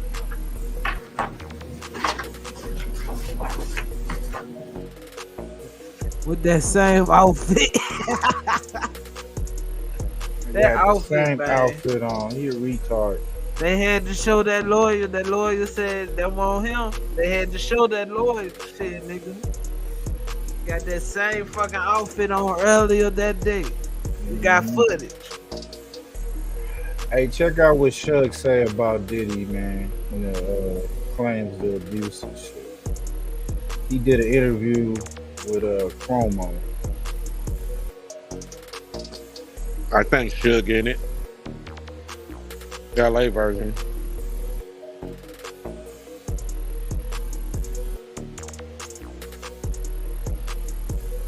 Shug, I mean, he doesn't, you know, he don't throw darts at Diddy. He actually say Diddy was groomed like that. Like I said, I always say, me personally, I don't jump up and down and cheer no black man going to prison or any other man, any other human being going to prison. Because people think prison is always the answer. I'm not saying a lot of people don't deserve to do their time and see what's going on. At the same time, that's not no cheerful thing, because when you look at it, that man has kids. Mm-hmm. And whatever affects him definitely affects his kids. And I know there's a lot of people If he killed Kim Porter, so it's not a good thing to be talking about anytime. What'd you say, bro? You're sitting over there talking about this dude got kids. If that dude killed Kim Porter, bro. Man, according to that book, bro, allegedly. According to that book, allegedly, homie. Any shit about the next person, but it's not a gray area with me. And It's at the same fucked time, up, though. probably didn't react, or people he got or doing those things or those allegations by himself. He was taught from people before him, and he did it to the younger people after him. We can talk all day and say what's true, what's not true. But the true part about it is videos, conversations, and people can see what they've done. Mm-hmm. Before it's being happy and proud and say, what do people think? That's irrelevant. So sure. It's just like I heard earlier today when Ray J was talking to TMZ. Mm-hmm. I got love for Harvey. But I see Charles always got some negative to say when it comes to West Coast people. And Charles tried to make a reference to say that, let's be something positive. If it ain't positive. I understand what you're saying. I want you to try to make some positive points here. I get what you're saying about TMZ, but that's not really my interest, as you might imagine. My interest is in what you can help people understand about these allegations that Diddy is facing and what you believe he's facing on the inside. Now, what's most interesting to me is that you seem to see Diddy as kind of an Epstein kind of figure. That Jeffrey Epstein, that a lot of people know what Diddy was about, and they were about the same thing, and that's why they're quiet. That's why J-Lo and Ben Affleck got divorced, because of videos that he has of her that now they know about. Where is this coming from with you? What do you believe about the people around Diddy and what everybody knows? What the fuck? First of all, you got to start with. You ain't want him talking about TMZ. Brian Davis, Yeah. Russell Simmons, Andre Arell, Jimmy Iovine. Even if you take Jimmy Iovine, he had an allegation from him, same thing, he went away. You take Jimmy Iovine. They told me at Universal and Interscope, said, you know what? We can't deal with artists that gets in trouble. And your artist gets in trouble, they talk crazy. This call and your telephone number will be monitored and recorded. Keep going, Show. They speak about what they see. Now, I was told that I can't do business there because of that. Now, Doug Morris gave Puffy a deal for millions of dollars. It flopped. So when you look at all these things and everybody want to say Puffy, Puffy, Puffy, don't get me wrong. Yeah, Puffy stepped in the shit, and even if he wiped the shit off his shoe, it still stinks. But he's not the only one. They got all the tapes. Now, when you talk about the tapes, but this been going on for a long time. Hold on, sure. Help us understand, because a lot of this stuff is a little inside baseball for people, right? Because they don't live the life, they don't know the world, they don't know the players. Telephone number will be monitored and recorded. That's just a recording from the prison. That's just saying that they record it, which obviously they do. Sure. Help people understand, what tapes are you talking about? Who has them? And what kinds of things do you think they show? So wow, nasty shit. Luckily, I went their first choice, their second choice. I went the first choice to be at those freaky parties. But you know what they show. They have a scene in the industry, right? And the sad thing about it, I don't like mentioning Usher. I don't like mentioning Justin Bieber. I don't like mentioning all these people that everybody knows what time it is. So at the same time, they have a joke. They never played this joke with me. And they used to walk in the Interscope office. They'd go back there and they'd be like, hey, will you pass the test? I said, we haven't did the test. One dude said, well, don't say that in front of Mr. Knight because he's going to take it offensive and hurt somebody. I said, well, whatever it is, I probably will take it offensive when somebody will get their ass whooped. You know, that was me in those days. They used to have these guys, they used to call it the boiled egg test. They used to take a boiled egg, a raw boiled egg, they had those guys put their pants down and bend over and stick it up their ass. The egg break, they say they're not ready yet. They ain't put enough work in. Man, hell no. Pause, man. Pause, man. What the fuck? What the fuck? What the fuck? So the egg is stuck there because you didn't get it in enough? I don't even want to know. That's weird. How'd you get the egg out? Man, go ahead, boy. No, Curious George want to know, bro, because that ain't right. What the hell, bro? I want to know, how'd you get the motherfucker out? That is a crazy test, bro. A hard-boiled egg. That's Illuminati. They didn't tell the bullshit nigga right to run there. through the corn backwards. They said the hard-boiled.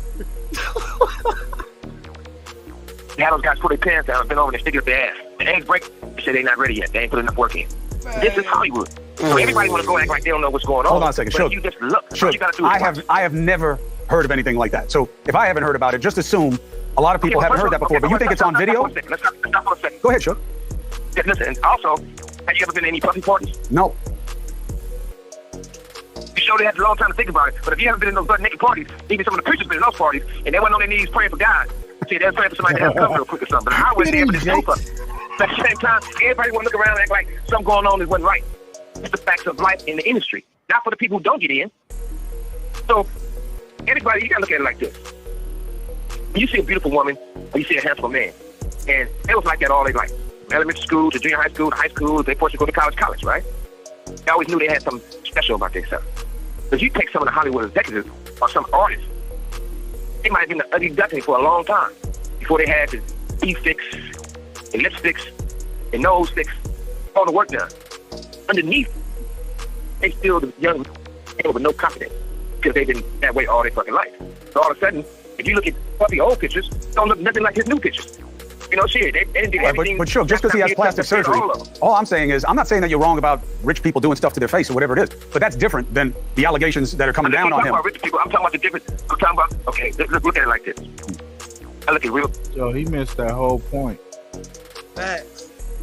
You know, cause he a clear person, so he couldn't read in between the lines, my nigga. Yeah, he showed definitely. I was like, nigga, you didn't see what he just said, bro. Look plain and simple. Ain't no whistleblower. Facts is there.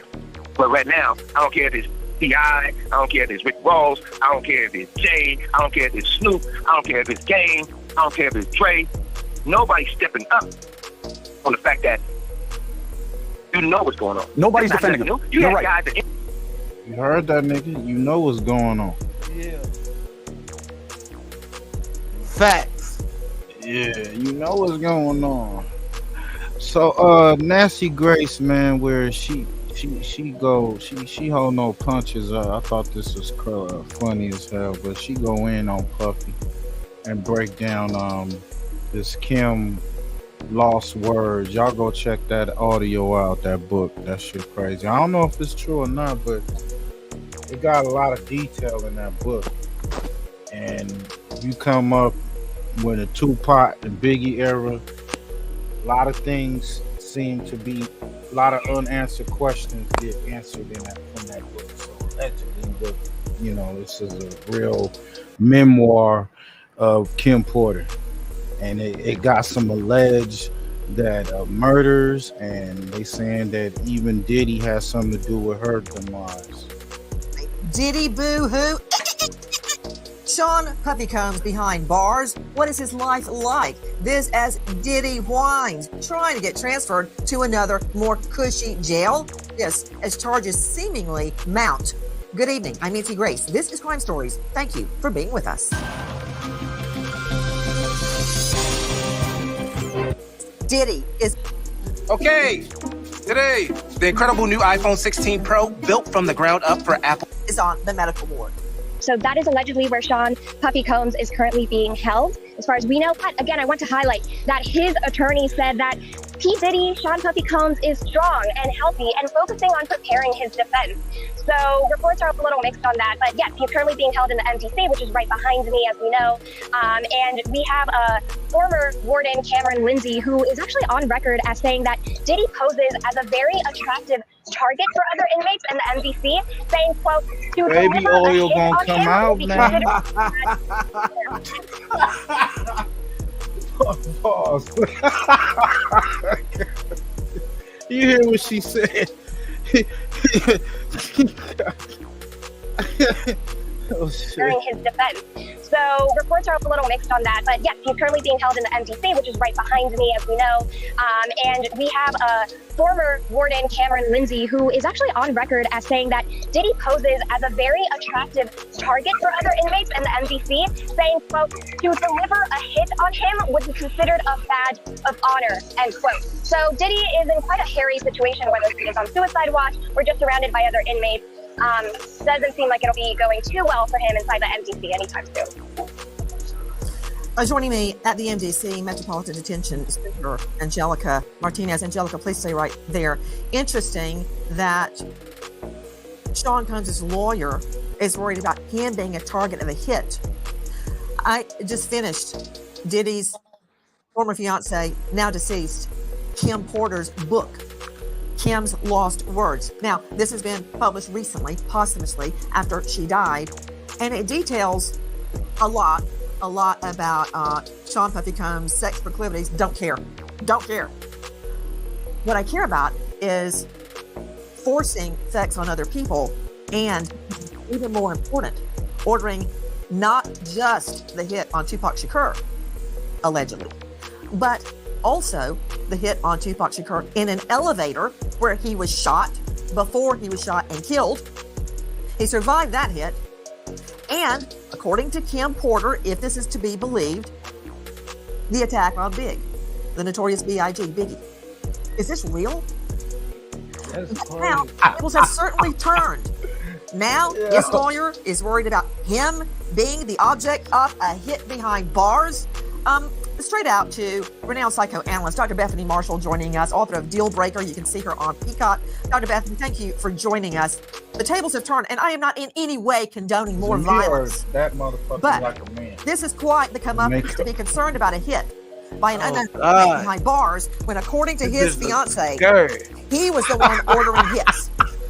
Dude looks like a lady. AKA Love has been in full power and control in every area of his life, including being able to cheat on girlfriends, being able to force sex partners to have hours of sex with unwanted partners while on ecstasy and on other drugs. He is always pulling the levers of power behind the scenes. So the question is, behind bars, would he really be suicidal? I mean, on the one hand, he's impulsive and aggressive, which can be a precursor to suicidality. On the other, Nancy, he loves himself so much, and he is kind of grandiose. He thinks he's controlling everything from behind bars. I doubt he really thinks he's going to be there forever. I'm very concerned specifically about the allegations in Kim Porter's book. Now, this was released posthumously after she asked, okay? He has a longtime love, his fiance, we've been told. And I question on page 26 in my handwritten notes, does Sean Puffy Combs, aka Diddy, hate women? Because according to her, he by far preferred sex with males. Do I care? No, I don't care who he sleeps with. I do care if it turns into rape or if it turns into a sex attack. That I care about. But I'm curious, this is Dr. Bethany, I'm curious if this is true. Would that be a reason, a psychological reason to drug women and video them and all of these compromising situations, being raped while they're on drugs, having them beaten so badly they have to go hide out to rehabilitate and get rid of their bruises? Is that an underlying? And of course, I'm just a former prosecutor. The why is not anything I would have to prove to a jury. However, practically speaking, a jury would want to know that. Is that a psychological reason to torment women and degrade them and debase them because you really don't want to be with them? You know, Combs can't protect him anymore. And what if he gets killed? And he goes so far to say in this book, Shannon, that Biggie is worth more to Combs dead than alive. Why? Because it would ignite news and rumors about East Coast, West Coast feud, and it would help his business. Believe it or not. Again, that's what happened, though. That's what That's happened. what I was right. So let's get to this. Hey, y'all go check out. Man, y'all go check out Everything Black America Hebrew Teacher. Go check out her channel. Subscribe to it. Got a lot of interesting content on it. We are reviewing and reacting to it. Come across our desk, don't get your panties in a bunch. I call up a couple of my homies and we react to it. From the west, east, north, south, you know what it do. So we got Kim Porter, Kim's Lost Words. I mean, she go in. She exposed some shit. A lot of shit. And even herself in this book. Let's get to it. I'll be back. Potential criminal activity. Some celebrities, performers, and events have been represented with X's due to their highly explosive nature. At some point in the future, this information will be revealed to the public. Regarding Kim's sudden death and the mysterious illnesses of Albie Shore and Jamie Foxx, evidence does exist that points to foul play and or poisoning. Right. God bless Kim Porter and all of Sean Combs' victims, both male and female. Okay, that is page 1 disclaimer. So let's get into chapter 1, introduction. Soon after high school, I started landing modeling jobs. I couldn't believe it. It was all happening so fast. I met my husband, father of my oldest child, and one of my oldest friends in life, Albie Shore.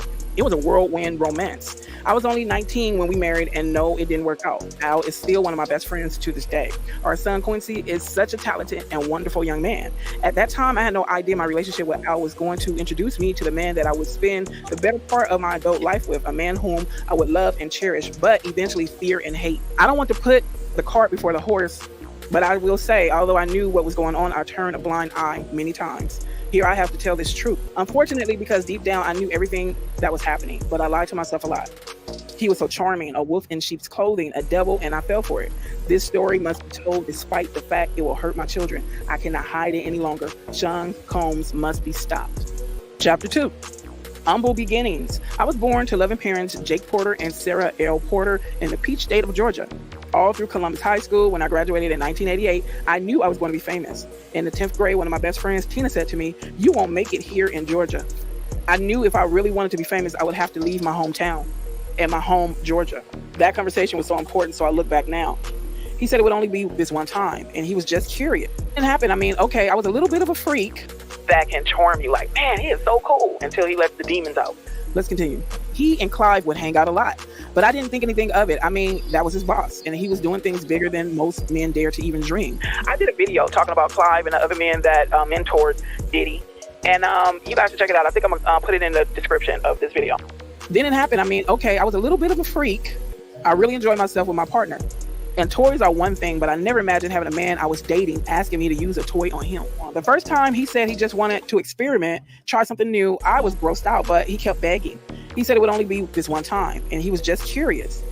I was only 20 at the time. I said, what the hell? I hated it. He bled from it, and there was ish on it. I left him alone after that. Chapter 3, second chances. Sean kept reaching out and I kept ignoring his calls. Eventually, in a few weeks, we ran into each other at an event. He came over and sat next to me. We were cordial. He flattered me, saying, "You look so amazing." I replied with a simple, "Thanks, Sean." I tried to get up and leave, but he pulled my arm. As I turned to him, he looked deep into my eyes and said, "Look, what happened between us was weird." Yeah, Mrs. D. She said, I guess when she was with Diddy, that's what he asked her to do to him. This nigga Diddy wild, bro. Wild freak 6'9" guy, bro. Yeah, 6'9" guy. Weird, but I really care about you. Can we? He paused, and I tried to use this as an attempt to escape. I pulled my hand back and said, "Sorry, Sean, I have to go. Please, I think I'm falling in love with you. Can we talk?" My breath was taken away. Did he say he loved me? It was so fast. I wasn't aware of this as his manipulation tactic. Not yet. God, I was so young, so naive. He continued, "Let's have dinner." And I felt for it. 2 days later, we went out for drinks at a lounge in Lower Manhattan. The place was nice. Sean was really coming up and pulling out all the stops to impress me. He pulled a chair out for me to sit. Back then, he was always a gentleman. He smiled and said, "Look," as he sat across from me, "I hated it. I never want to do it again. Give me another chance." Over coffee the next morning, I decided to give him another chance. For the next year and a half, things seemed pretty normal. It was fun. Things were going great, and we were living the dream that I dreamt about throughout my youth. Sean and Clyde were working on Bad Boy, and he had his first couple artists. He picked up Craig Mack, then some rapper from West Coast called Notorious B1, to help Chris develop. He was collaborating with the biggest names in hip-hop to make it happen. Things could not be more amazing.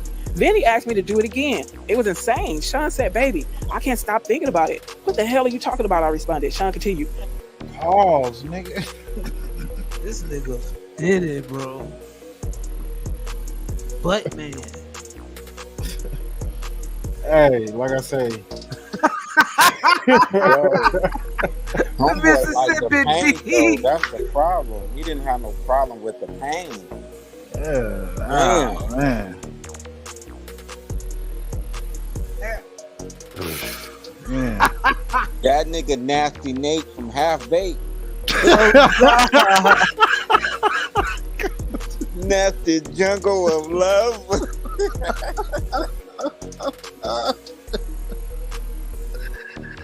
Oh shit! It gets more creepier than that. I just can't stop thinking about that night. It was amazing. Can you screw me one more time, please? I became infuriated. Why don't you go to Clyde? He is the one screwing you, isn't he? Then Sean hit me. This was the first time he slapped me hard. Before I could form words, he began to beg. I'm sorry. Holding my cheek where he hit me, I turned and ran off. That should have been it, but I guess I'm a glutton for punishment. He sent flowers and a bunch of expensive gifts. Then we bumped into each other at another industry event. He sat down next to me. This was deja vu. Sean started. "Imagine running into you here." "Get the F away from me," I forced out. He became more serious as he said, "Look, baby, I'm sorry." But I just glared at him. "There is nothing you could ever say to me, nothing." After an awkward silence, he finished. "You know I love you. I love your son. He's my son. I don't know how to fix this, but I'll do anything. I'm sorry." Ish, he can be so sweet. Here we go with the love thing. This time is not falling in. He was great with Quincy, and to be honest, despite everything, I missed him. As he stood to walk away, I remember hearing myself say, "Call me later." What the F is wrong with me? Chapter 4, forgiveness. Sean arrived with flowers in hand. He wanted to see Quincy. He was so good with him. And Quincy ran over to hug him. I felt my heart melting. He asked Quincy, "How you doing, Tiger?" Quincy looked so innocent as he responded, "I'm good. I miss you." Sean's response sounded genuine. "I miss you too. We'll hang out tomorrow, okay?" "Okay." Sean gave him a little love tap on the butt. "It's bedtime," Quincy replied. "Okay, good night," as he turned to head towards his bedroom.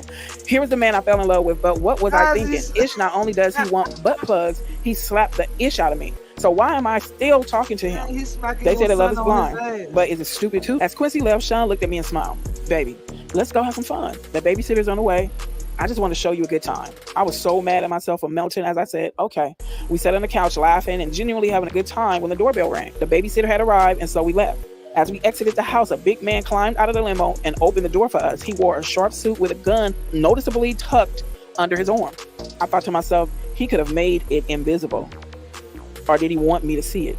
Despite my reservation, Gene was a sweetheart. He was very courteous and polite. As he tipped his head and said, "Good evening, ma'am," Gene drew a smile out of me as I responded, "Hello." Gene and I would see each other a lot after this day. Chapter 5, Sean kneels. The year passed, and thankfully we didn't have many bad arguments. Although Sean was strangely getting into voodoo, he would put curses on people, and I wasn't sure how to respond to that craziness. My problem as a single mother was I wanted to be married. He always had excuses and delays when it came to committing to marriage. His label was blowing up, Biggie dropped, and it was just about over. He also signed Mary J. Blige, and of course, when I found out he slept with her, we fought. He claimed it was a mistake, and my stupid ass took him back again. Sean asked me for a threesome with her. At first, I was mad, but Mary was beautiful. It was our first threesome, and I loved it. Mary was sexy. I would not be doing this a lot, but it was so hot. I was young and exploring my sexuality was enticing. Over the years, we brought other women into our bedroom periodically, and we were happy. This is until one day I came home to a situation that went from awkward to a nightmare. Quincy was with the babysitter, and Sean was sitting with Albie Shore at the dinner table. I had a child with Al, and Sean was the father in Quincy's life. The awkwardness of all of us being together had dissolved a long time ago, but it was still weird that they were here in my home together alone. I sat down, and we had drinks. It was fun. The conversation was cool until it wasn't. Al was a little loose after a couple of drinks. I remember him saying, "It's still weird seeing you with my friend, but you're happy, so I'm happy for you guys." Sean responded, "Thanks, man. Me and you, we share so much." I replied coolly, "Word."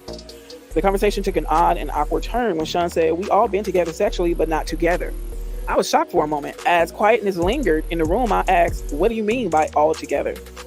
Al shifted uncomfortably, but Sean didn't hesitate. "You know how we sometimes invite other people into our bed?" I couldn't believe it. "Oh, hell no, Sean. This is my son's father." Al, say something. What Al said was mind-boggling. "I don't know. It could be kind of hot. I miss you in that way." Although I couldn't believe Sean would do this, the truth was I still cared about Al, and this could be very hot. I just didn't want it messing up my relationship, and if things became awkward, how would it affect Quincy? So I asked, "Are you both sure?" I imagined both of them inside me. I knew this would be awkward sexually. There would be some bumping of genitals, but what happened next, I couldn't have imagined in my wildest dreams. Al and then it's X'd out, so I don't know what Al did. I couldn't believe it. I stood there in shock, but when I saw Sean, I ran out of the room. This was too much. I couldn't. Sean called out to me, "Oh, come on, Kimmy." They didn't chase after me. And it's X'd out. So Al took the initiative. Jeez Louise. Man. Let's go on. I couldn't get the image out of my mind. I couldn't be with Sean for a while, but that wouldn't be the last time I saw Sean in a compromising position, not by a long shot. One day I found the vault where he kept all his encounters with men. Yes, he kept a record of it, but that's for later. Chapter 6, Pop. Biggie took over East Coast hip hop, and Sean was the brilliant mind that orchestrated it. He hired people to teach Chris how to flow and write his lyrics. He hired the best producers to do the beats, although he took credit for them. And the music was unstoppable. At this point, Sean was sleeping with all the power players, and everyone that wanted to do music wanted to be a bad boy. She said he was sleeping with all the power players. Wow. Sean wheeled and dealed in a way that would have been unthinkable to many. He slept with the guys that really control the music to stay on top, and a lot of the names average people have never heard of. These are the guys that make the decisions on who is winning and who is not. He hosts the parties that were just a fancy name for orgies, and everyone wanted in. When I met Tupac, Sean and I had an open relationship, and yes, I slept with Pac-ish. He was sexy. Sean didn't mind, well, not until he tried to get Pac to join both of us. Pac was not good with that. This is where the relationship between them became strained. Tupac wasn't going to accept Sean's advances. Pac wasn't gay, and he was pissed about the advances. We were all in Sean's house. I was drinking, they were smoking, and everyone was just relaxing. Sean came in on what I am sure.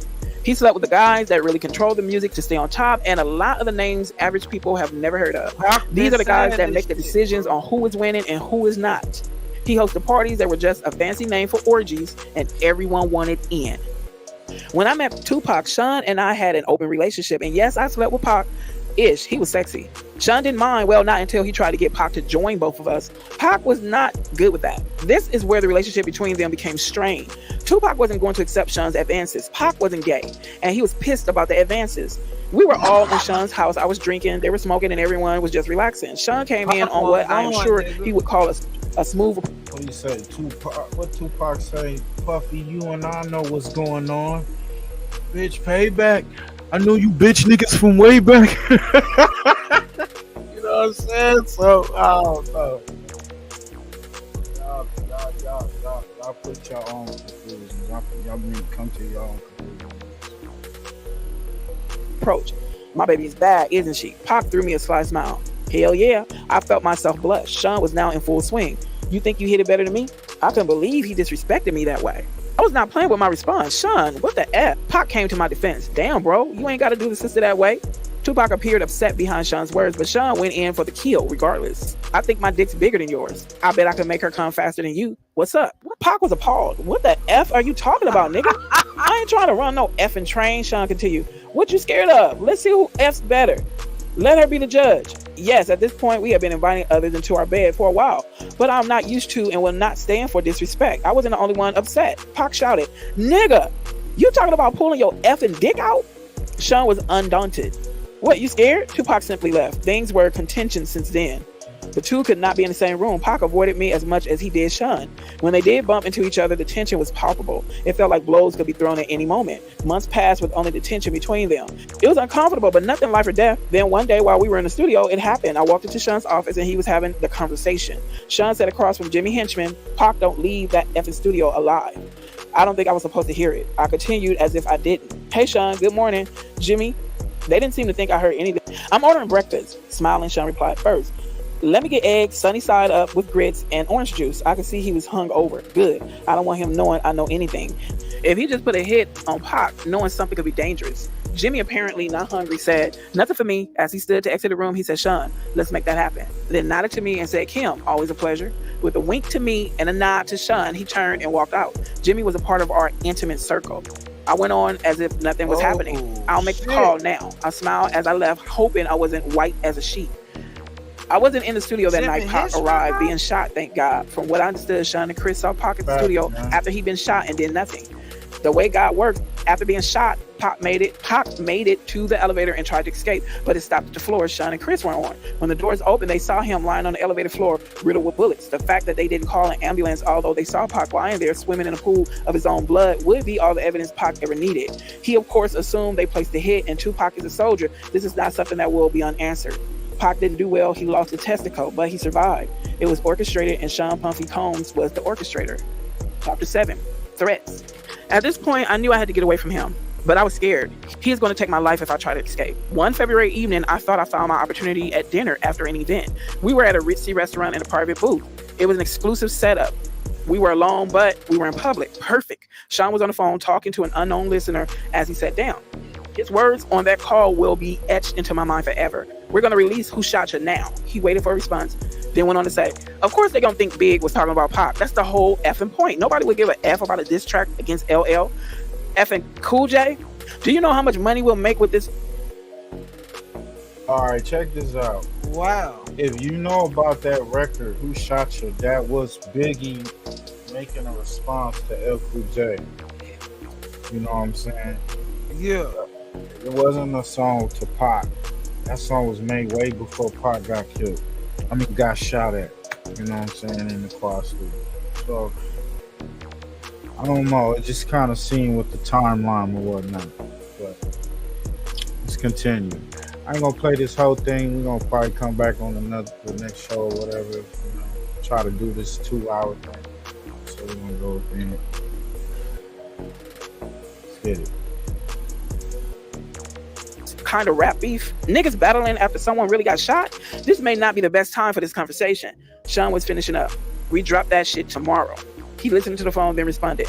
There's going to be blood in the street. Niggas miss. Pac's alive. Let's capitalize on that shit. When he responds, let's capitalize on that ish. When he responds, it's just going to mean more money. He turned around and looked at me, spoke back into the phone. I'll call you back. Then hung up and spoke to me. What's wrong? I tried my best to fake a smile at what I heard. After all, me and Pac were intimate. I responded, nothing. Sean was a fool. Are you sure? His demeanor was threatening. But I responded as cool as I could muster to his intimidating stare. Yeah, of course. He took my hand saying, that's wonderful. He began to squeeze my hand until it hurt as he continued. Because seeing you walk in the office while I was talking about killing that mother effer and you not saying ish to me had me just a little concerned. His grip was starting to hurt badly. You're hurting me. As he continued, he squeezed tighter. You're pretending you didn't hear anything was a sign of your loyalty to me.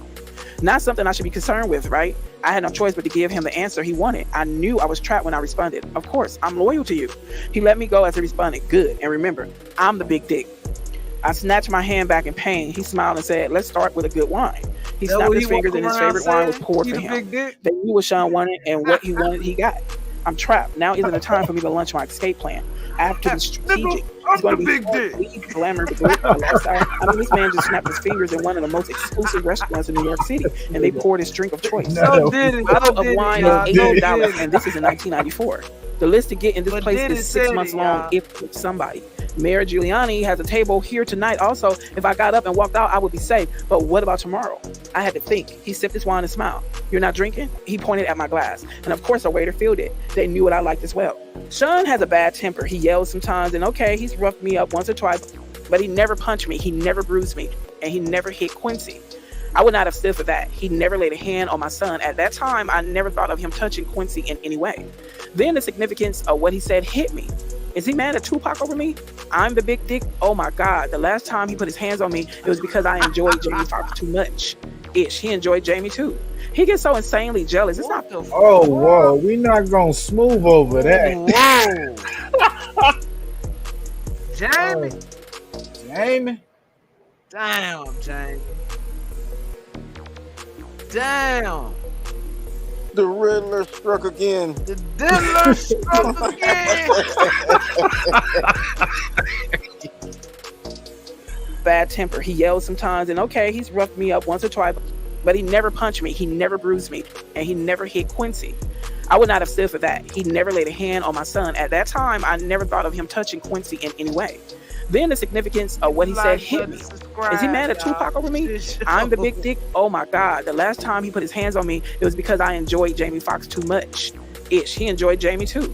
He gets so insanely jealous. It's not fair. He wants to bring other men into the bedroom, but gets jealous when he does. Damn, you're quiet tonight. He said, snapping me back into the presence. I asked a question that was burning in my mind since I walked into that office. What does Chris think of this? He looked at me coolly and said, his fat ass better just keep doing music. A third guest was escorted over by security.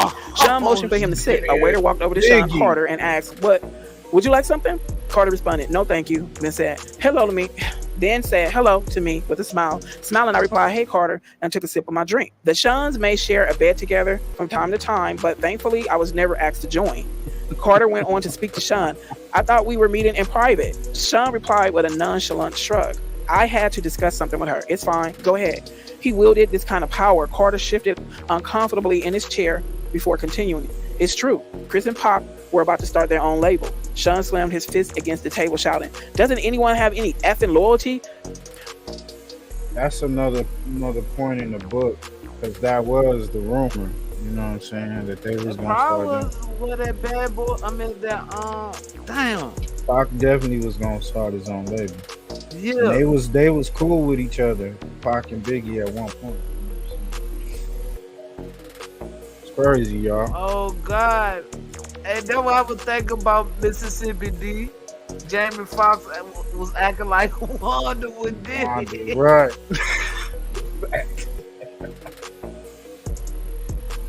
Carter, well, that's not happening now, right? Sean peered at Carter with distrust. Why the F are you so eager to share this with me? Chris is your man. F, he brought you on. You're stabbing him in the back? Carter responded with indignity. First, I'm tired of being that nigga's son. I need to come out from under his damn shadow. Sean smiled slightly. Okay, I respect that. Carter kept going. On top of Talking about Jay-Z, y'all. that, this nigga's making that move, and it should have been with me. Sean looked at Carter blankly. Pop put Chris on. You know this. What's this really all about, Carter? Don't effing try to play me. The Jay-Z of today wasn't born yet. This young Sean Carter was in over his head. Corner, he had to spill it out. I want his spot. Ambition. Now, this is a man I can work with. Sean made a grandiose gesture towards Carter. Waiter, get this MF for whatever he wants. Carter smiled. Thank you. Sean responded, honesty and ambition. We're going to make a lot of bread together. Carter ordered a drink as he stated again. Guess he won't be leaving with that nigga to do their own label now. Sean responded with his normal air of arrogance. Why don't you let me worry about that? I took this as my cue to escape. I told Sean, I'm going to go ahead and get back to Quincy. Sean was wrapped up in his conversation with Carter and barely noticed as he excused me. Had a limo drop you off. I didn't eat. I didn't care. We didn't eat. He didn't care. I smiled and kissed him on the cheek and left. Chapter 8, Kadada. Actress, model, and fashion designer Kadada Jones was Tupac Shakur's fiance and is the daughter of record producer Quincy Jones. But and I don't actress know. We Peggy don't know if Lipton. it's Jordan or Fox. When she got into the limo, bro, That's your time to go home and get your kid and leave. Fuck on. What the fuck? That's why I said, like, are you trapped? You know, like, that's the time to leave. It's the Hassan Campbell effect, man. I mean, I would have went and got a place in Wyoming and laid low. They look like Stockholm. I just don't like it when they say they can't leave. You can. It's that lifestyle. You in the limo, That's how he it ain't was there. for Roll out. Hassan, he kept going back to Bama. Remember that shit, fam? Yeah, he definitely. He Kept going back, so you not abused. I mean, you is, but you like it or something. It's a psychological thing. You gotta think he was pimping her out. He was getting niggas. He was Facts, drugging her. Mississippi D. Yeah, he was drugging her. He was Just saying, you want to get away. This dude didn't, man. But she speak on it in the book, so like I say, she hung around too long, and that's why she got took out. That was the time to leave, right there. She'd still be alive. Yeah, she knew too much, bro. yeah. She in the book she talk about gathering the film, the videos, and making copies and all that. We're gonna get into that in the next. And I ain't gonna lie, I think that he got some of that Mace too, man, because Mace and him was looking very shiny in the video. Very zesty. You know what I'm saying? I ain't gonna even lie, extra shiny and stuff, coming out looking like plastic bags, like C. Elliott. Nah. It's going in. I think Mace being around other celebrities was just part of life. Meeting Kadada was just one of those events, and as time went on, we became close. We hung out together, went shopping, and so on. It was just about the same time I met Kamara. Those were the days, or so I thought. Kamara's Russell Simmons' wife, ex-wife. He's still fucking with her. And Kadada is Pac's fiance. Always had girl talk, and the fact she was dating someone I had previously been with wasn't a source of contention. We didn't get jealous of each other. It was just girl talk stuff. No, I did not become intimate with Kadada. Kamara was too jealous for that. Yes, Kadada knew about Kamara, Sean, and I all being together sexually. Of course she did. We shared that kind of thing. We were open and honest with each other about almost everything. A true friendship, except I couldn't be open and honest about everything. Not anymore. Sean made sure of that. Kadada and Pac were the greatest couple. He was always so cool and yes, sexy. She was so beautiful and fun. Before all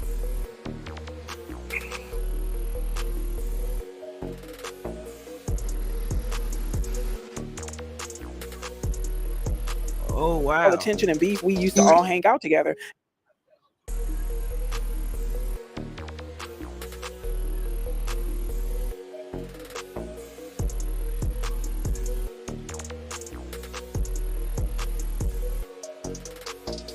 That's wild, bro. If you saying something, dope vibes, but with Pac. Price of fame, man. The price of fame, man. They was doing the most, bro. Yeah. They was definitely doing the most.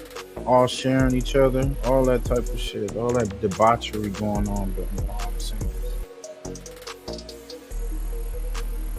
Shooting and the suspicions surrounding Sean and Jimmy, the vibes between Kadada and I weren't always perfect. Then came that night. Award shows weren't anything new for us. At this point, we dolled up as men, groomed. We didn't choose what we wore. A stylist prepared our color palettes. A makeup artist did our makeup, and a hairstylist did our hair. This was just the way of things. We shared the best stylists in the business. Sometimes we would all go to the studio for an event to get our measurements taken, but this time Kadada seemed different. I felt like something was wrong, but when I probed her, she wouldn't say anything. Then the day of the event was here. We would all see each other inside. Even though Sean was my man as far as props, I had nothing on Kadada. Then Quincy Jones' daughter had heard superstardom was among them. Pac wasn't there. When she saw us, she came over to our table. We sat around kicking it in a very dope vibe. Sean knew he was going to clean up this award show. He had all but taken over the East Coast musically. With all the hits, there really was no way he wouldn't. Bad Boy is Hall of Fame stuff now, and Sean P. Diddy Combs knew it. Sean smiled at Kadada as she sat at our table, but something about that smile didn't seem authentic. Soon I would know why. He's sick when he has a grudge against someone. As he sat, Sean said, Bad Boy is going to clean the F up. From his table with Faith, Chris replied, hell yeah. And that new ish we busting out, gonna have these niggas sick. Kidada signaled for the waiter to pour her a glass of ginger ale that sat over her table.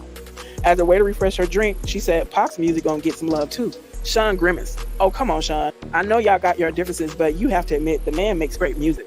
Sean looked at me out of the corner of his eyes, then took another sip of his favorite cognac and replied, Bad Boy got the hottest music on the effing planet. But I ain't tripping. Everybody got to get their shine, right? Kidada signed. Sean, Tupac thinks you were involved with him getting shot. You two were so close. You need to make this right. Sean responded indignantly. What the F would that nigga think I had anything to do with it? Kidada retorted. Sean, can you blame him? Sean was obviously not happy with that question by his reply. Hell yeah, I blame him. We had a good thing going. All of us. That nigga turned on me. And he has the effing balls to blame me for his shooting? The indignity he managed to spew out while lying through his teeth was something I did not expect. I was thrown back for a moment before interjecting. Duh. Do we have to do this tonight? It's Sean's big night. Kimora heard the ruckus and made her way over to our table as well. She sat down and said, hey, everybody, with that big dimple smile. I smiled and replied, hey. Kidada also seemed happy to see her as she said, hey, what's up? Hey, what up, Kimmy? Kimora, never the type to hold her tongue, went straight to it. The whole place is buzzing with the fact you're sitting here accusing Sean of having Pac shot. Y'all kinda loud. She laughed. Kidada seemed embarrassed as she looked around to see everybody staring and whispering. But she wasn't about to back off. In fact, she doubled down. Anybody here not talking about it ain't real anyway. Honey, we don't have to do this here. Kidada made clear she was not to be silenced as she continued. Oh, let's not hurt the feelings of Sean Puffy Combs. He only had one of the most prolific rappers in the game shot. Sean clenched his hands into fists. If this was anyone else, this would have turned ugly. But this was Quincy Jones's daughter. Sean was a monster in the streets, well feared by men that knew, but he did not want any of the smoke Quincy Jones could bring.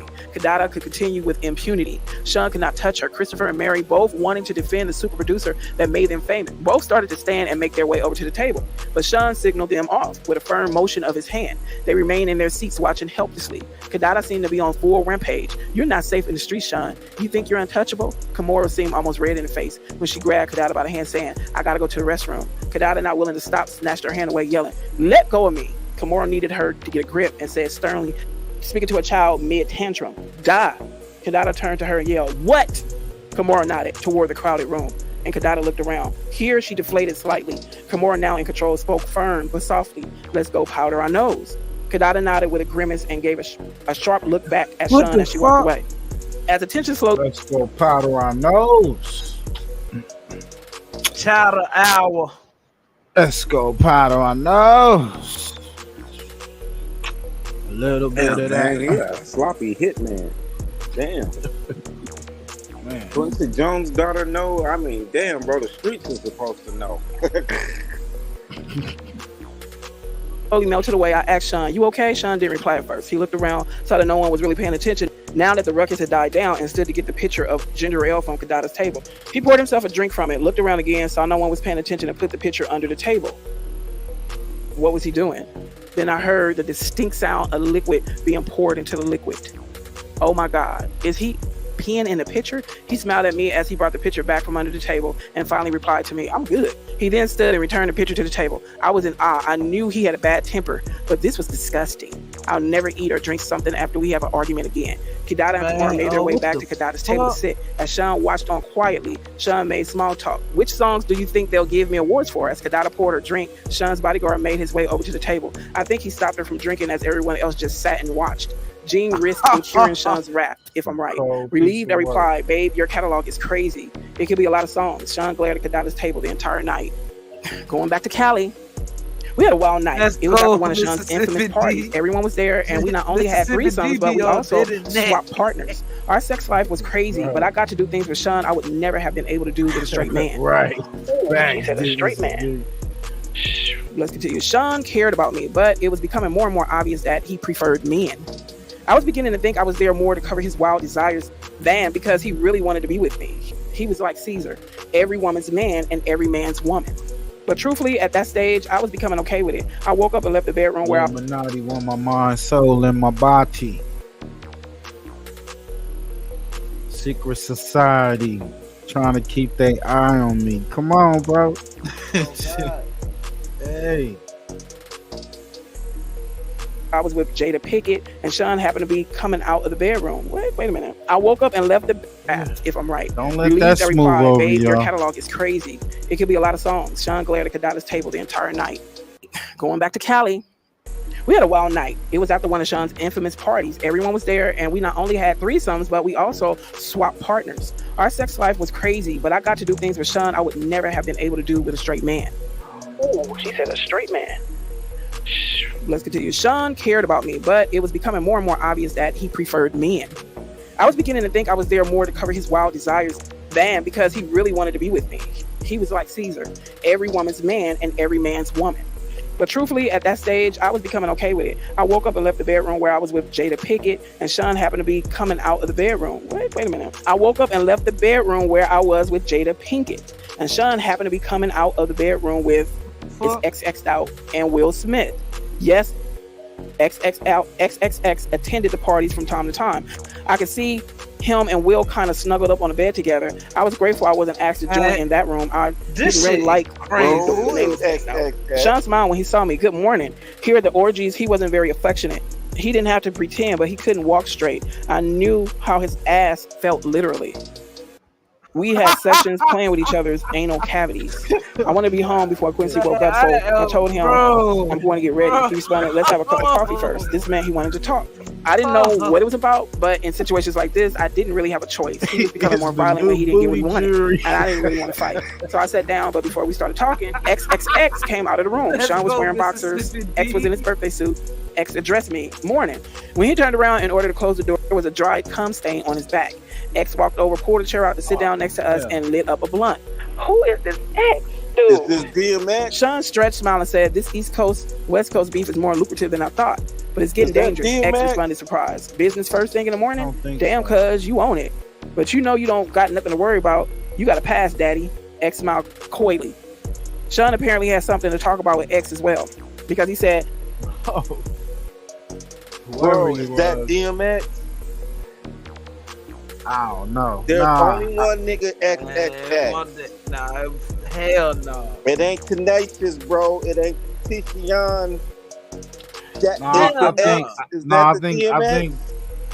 But I don't know. He was like saying cuz he XX'd out the name. I don't know, bro. Could be giving you your hint. I don't know.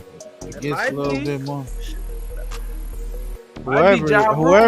Whoever the person said was cousin. He sat her. down and lit a blunt. That's DMX to do that too. But he was like saying, she was saying that the dude was cousin her too. So I don't know. Maybe he was a Crip. So it was like it was alluding. They're in the West Coast right now. They're alluding that there's somebody on the West Coast. When he didn't get what he wanted, and I didn't really want to fight. So I sat down, but before we started talking, XXX came out of the room. Sean was wearing boxers. X was in his birthday suit. X addressed me. Morning. When he turned around in order to close the door, there was a dried cum stain on his back. X walked over, pulled a chair out to sit down next to us, and lit up a blunt. Who is this X, dude? Sean stretched, smiled, and said, this East Coast, West Coast beef is more lucrative than I thought, but it's getting dangerous. X responded, surprised. Business first thing in the morning? Damn, cuz, you own it. But you know you don't got nothing to worry about. You got a pass, daddy. X smiled coyly. Sean apparently has something to talk about with X as well, because he said, I can't protect everybody, especially if someone is no longer going to be on my label.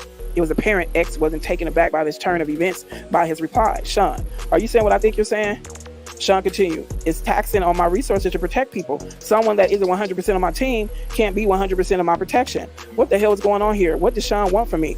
This morning is turning out to be way more than I expected, and I have to go. Quincy will be looking for me. Meanwhile, X apparently wanted clarity. So to be clear, if something happened, X made quotation marks with his fingers to one of your artists that was leaving your label anyway, it would be considered.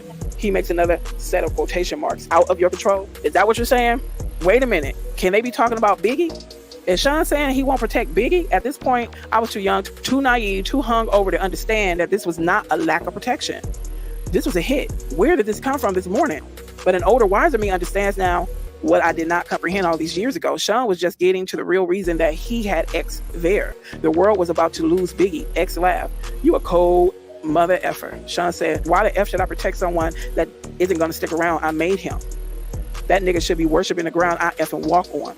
I was thinking Sean's ego is rearing its ugly head, and I wanted to get out of there, but instincts told me I need to tread carefully. So my next move had to be calculated.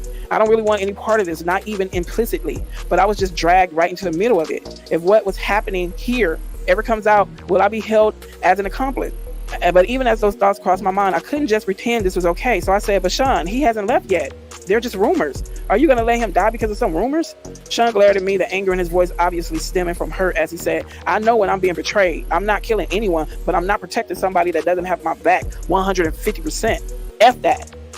This was railing out of control. My mind began to race. Is there a way to get through to him? Maybe I could use a finance route. Sean, he's bringing in so much money. You put so much money into cultivating him. Are you going to throw away all that money? That's when he revealed how thought out this meeting really was. If he leaves, he takes all the money I invested into creating him. Sean sighs. But if he can't protect himself and something terrible does happen, then the money I would make off his death will blow away all the money we made so far. I was perplexed. Sean, he continued, he's worth more to me dead than alive. Sean Combs is a calculated monster. X chimes in. I get that, fam. A lot of people out there want Biggie dead too. Without your protection, he doesn't stand a chance in Cali. Biggie is going to die. This is crazy. I dare not say anything else about it. I think I know who X is, but I'm not going to say anything until something else, come out to confirm it. But I have an idea. Sean smiles and stands to walk over to a safe behind a picture. There he pulls out a bag marked with X's name. He turns to X and says, that's why you're worth your weight in gold. You understand me? Here's a little something for you to take care of my people. X smiles. Sean, I love you, baby. You know I got your back. Your problems are my problems. I'll make sure to have my people take care of your people. I need to get out of here. This is crazy. I attempted to leave again. Sean, I want to go get Quincy before he wakes up. Sean looked at me responding, it's getting late. Give him a kiss for me. I'm going to get out of here. Thank God. X always with something to say. I'd love to meet the little type sometime. Not a chance in hell. Something about this guy creeps me out. I forced a smile. That would be great. I made my ex. Who the heck is X? They crazy. She did not like him. She did not like him. Let's continue. Chapter 2. Damn, that is somebody from the West, bro. This nigga did a wild monster, bro. You were at the Just whack 100. Go back to the night. Big got killed. Let's go back to that Thursday Keep night. it deep. When I sat there and told Big's man, pots and pans, D-Rock, man, don't come nowhere where we at. Don't come nowhere where we at. D-Rock gave me his word, shook his hand. Man, we ain't coming nowhere. Every party that Puff went, House of Blues, they ain't show up. We went to the movie, they ain't show up. They was over at I don't know, it's not the cow, it begins with a C. Well, Mace was at that club too. Puff sent me over. It was some club beginning with a C out there that they had trapped Mace up and I had to go get him up out of there. You understand? Anywhere we went, Big them never showed up into the Peterson Museum. And the only reason they showed up is because Puff got in D-Rock ear. You understand? Puff got in this man's ear with Sally Richardson and her girlfriend, and they all went out that day of the video shoot. Let's start right there. Let's start with the fact that Clark Kent went over there.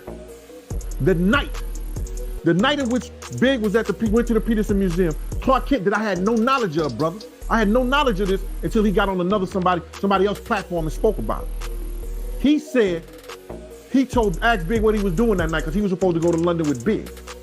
And Clark Kent said, what are you going to the Peterson Museum for, bro? He said, D-Rock and Puff set it up. They hadn't been nowhere. They hadn't been nowhere other than video shoots, other than radio. You understand? And the Soul Train Awards.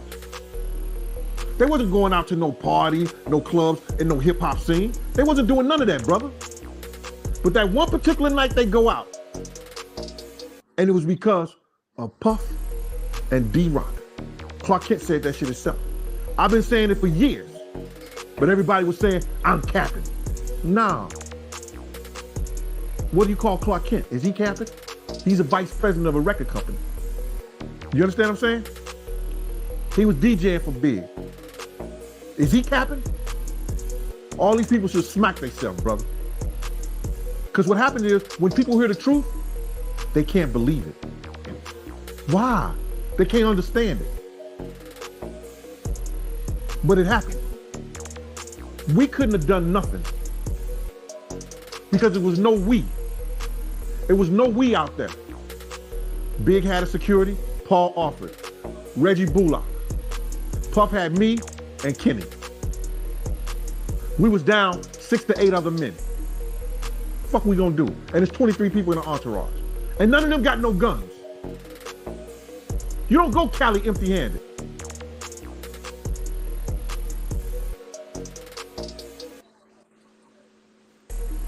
Again, the lies you tell. At this point, the relationship between Sean and I had been off and on for quite a while, and we were off at this point. He had put his hands on me again, this time for something that didn't even happen. It was all in his head. When the phone rang, I picked it up anyway. Hi, Sean. We've been broken up for a while this time. Yeah, he continued.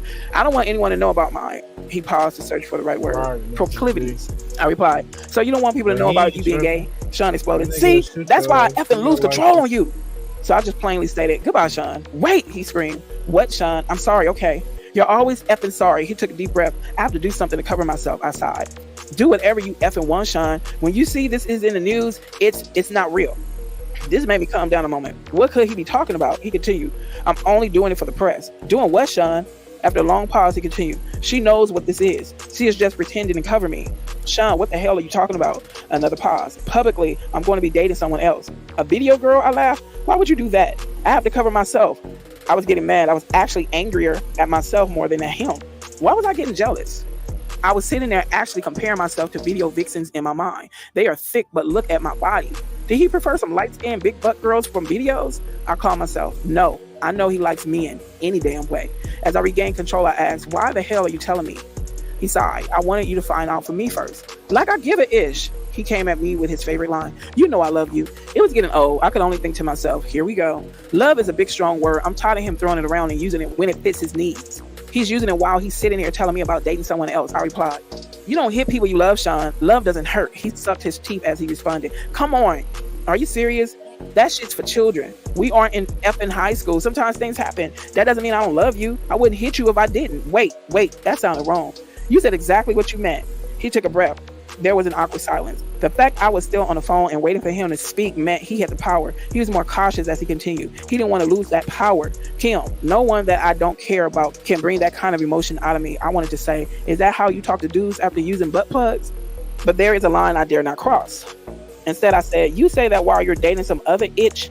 That's just for public. I was done. It could be heard in my voice as I said, whatever, Sean, do what you need to do. Leave me alone. I'm never giving up on us, he cried. I responded to that emotional control attempt with a little resolve I could muster. I didn't even believe the words that came tumbling out of my mouth. Sean, there is no us anymore. Goodbye. Tell Quincy I miss him. He threw out. His emotional manipulation was really driving me crazy. This time I said with much more conviction, goodbye, Sean. I hung up. Manipulative bastard. For a while, I was actually happy to see Sean gone. I was getting older and the sex parties were out of control. It was getting time for me to slow down. Quincy was getting older. I knew that if I kept going, the rumors circulating were going to eventually find a way to get back to him. What will he think of me? Chris is about to take his trip to California. I didn't know exactly what was going to happen out there, but I felt like Tiana Wallace was about to be an orphan. I knew I didn't want any ties to that. As I was sitting there contemplating all of this in my robe, sipping my wine on this Friday evening, my doorbell rings. I was not expecting company. I opened the door and found Sean. My heart skipped a beat. I was shocked but recovered quickly. I forced a smile and told him with a slightly slurred speech, shit. I am way more intoxicated than I thought. Sean entered looking around suspiciously, then turned to me and smiled saying, you haven't been returning my calls. I just wanted to make sure you're okay. I'm fine. He obviously was not here out of concern. He was checking to see who was here. Sean was controlling like that. Yes, even though we were not together and he was dating someone else, he started to make his way to the living room. I attempted to put a quick end to the visit, but it came out a little more directly than I intended. So, since you can see I'm fine, you can let me go to bed now. Part of me wanted him to stay. As he entered the living room, I was forced to follow. Sean was very direct with his next inquiry. Is someone else waiting for you? No, but Sean, we're not together. You're dating someone else and I can F whoever I choose. With this, Sean became irate. He fiercely slammed me to the ground. Then he pulled out a 22 and set it on the end table. He turned to me calmly. I was scared. My voice quivered as I pleaded to him. Sean, please stop. Quincy is here. How did we get here? How did we get to the point that he was in my living room threatening me with a gun? He knelt on one knee and got right in my face to say, you're mine. You don't have a choice in that now. I can't live without you. He stood up, composing himself. I was terrified as I whimpered, Sean, that's not love. Sean picked up his gun and cocked it. He looked at me almost thoughtfully and asked, have you ever heard, if I can't have you, no one can? Sean, please don't. Please. Quincy will hear. Sean smiled and put the gun away, saying, oh, this is just for dramatic effect. I would never shoot you. If I was going to kill you, no one would trace it to me. You know how many people I've had to take care of over the years? It will be quiet. Something in your food or drink. Oh my God. Something in your food or drink. Something that would never get back to me. I wouldn't shoot you. Allegedly, y'all. That nigga said, like he did it already more than once. This dude be sacrificing rappers, bro. Yeah. This dude took Craig Mack out. And they said he died kind of like he had like a heart attack or something to that, or some illness. Now, we're gonna come back, but she goes into how the people she was dating after she was trying to get away from them, they mysteriously passed away. Talking about movie producers, just other artists, and it's crazy. Y'all go check it out for yourselves, but we're gonna come back with it and play a little bit more, but we're gonna get up out of here, man. What's y'all thoughts on this so far, man? Get in the comments, let us know. What's y'all thoughts about it, fellas? That's the diddler, my nigga. That's what that is. Yeah. Man, that's a doggone scary story right there. I ain't gonna lie. That sounds scary. Or it get a little bit more. I'm like, bro, I mean, it's like that Texas Chainsaw Massacre level. Yeah, it's crazy. This dude was a psychopath. And then it's crazy about all the people that know about some of the things that he's done to people, even these mysterious alleged murders or unalivings. And it's a hush hush.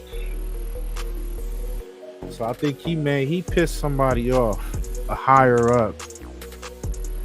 You know, so what y'all think? You think Diddy is gonna testify? Diddy most definitely testifying. For shit show. Testify. Also, government officials. Some team owners. Some motherfucking.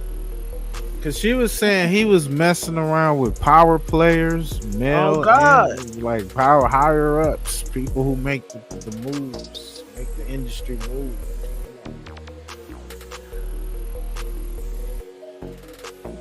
I could only nod, tears flowing down my cheeks. He looked at me thoughtfully. As he reached down to help me up, I could do nothing but agree. He's a terrifying monster. Now he wanted to smooth it over, and I had to go along with it. What else could I do? Listen, baby, I don't ever want to hurt you. You know I really love you, or I would have moved on. Thinking about living my life without you is just too hard. If someone ever tried to hurt you, I would kill them. My back hurt from where I hit it on the table when he shoved me.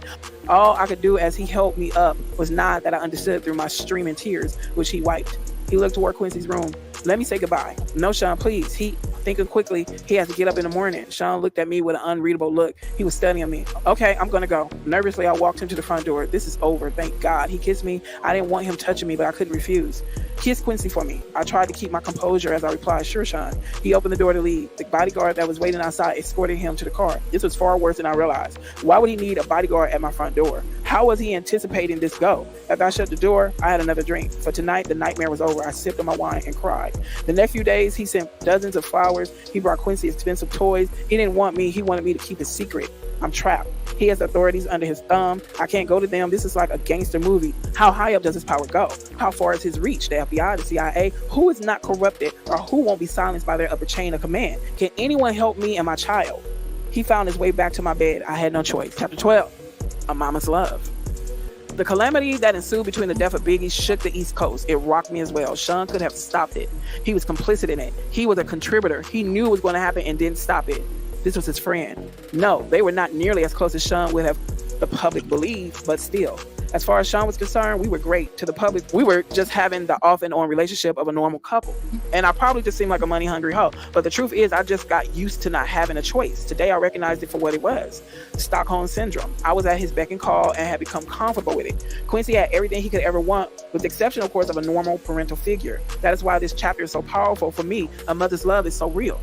One night, I was out with my boyfriend. Yes, we were on again. We were joined for dinner by none other than Miss Wallace. Sean looked over as security allowed Miss Wallace to approach the table and sit. Miss Wallace spoke with a smile. "Hello, Sean. Hi, Kim." I smiled the best I could with the situation. For all intents and purposes, she is sitting with her son's killer. I hope my voice didn't betray my feelings as I said, "Hi, Miss Wallace." Sean smiled also as he said, "Hello, Miss Wallace. What can I do for you?" When I got your call, it sounded urgent. He was able to appear as if he was smiling warmly. This was the creepiest situation of my life. She looked at Sean with pleading eyes. "I know this isn't your problem, but things have gotten kind of hard. I was hoping that you could send some of that money Chris made with you this way." Sean shook his head. "That's not something I can just do. There are attorneys and accountants. Can I maybe help you out with a little something to get you past the hump?" Sean reached into his pocket to dig for his wallet. "I haven't seen how much Chris left. It's going on 2 years. Just how long is this going to take?" Sean sighed as he replied, These things are difficult, Miss Wallace. I don't know. The attorneys don't make this easy." Miss Wallace pushed further. "I don't understand what's so difficult. He worked for you. He made his money. Where is it?" Sean shook his head as if saddened by what he was saying as he continued. "It's not like I can just give you his money. You're entitled to certain amounts, and they are just trying to figure out what that amount is. I don't mean to sound cruel, but it wouldn't be fair to me to just give you tons of money. You got rich off my son, and now you're keeping all of his money?" Sean kept his cool as he replied, "I'm afraid business isn't that cut and dry, Miss Wallace. I pay for publishing, publicity. I mean, in all actuality, if I'm going to be straightforward, Miss Wallace, Chris probably owed me money. I won't know until it's all worked out." The anger in Miss Wallace's voice barely overshadowed the pain, or perhaps it magnified it as she uttered the only words she could muster. "You bastard." Sean didn't flinch. He just said, Look at the contract. I'm honestly trying to get him as much as possible out of it. But I have investors. I can't just take money that doesn't belong to him and start giving it away." Miss Wallace exploded in response. "You know good and well Chris didn't owe you a damned thing." Sean stared her straight in the eye unwaveringly and said he would have started making a profit after a few years. His money until his album sales, paid for studio time, music, videos, publishing, and marketing would have come from doing shows. "I'm sorry he isn't here to make that money. I miss him." Her response was deadpan. "Did you kill my son?" Momentarily, Sean was stunned into silence. She asked him again, her voice quivering. "Did you?" He started. Miss Wallace, she would not be redirected. "Answer the question."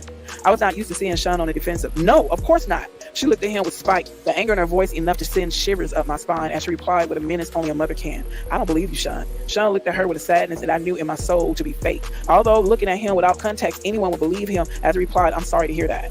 Today I know he was able to muster that false sincerity because he's a sociopath. Back then, I thought it was compassion. With no more words, Miss Wallace stood up and left.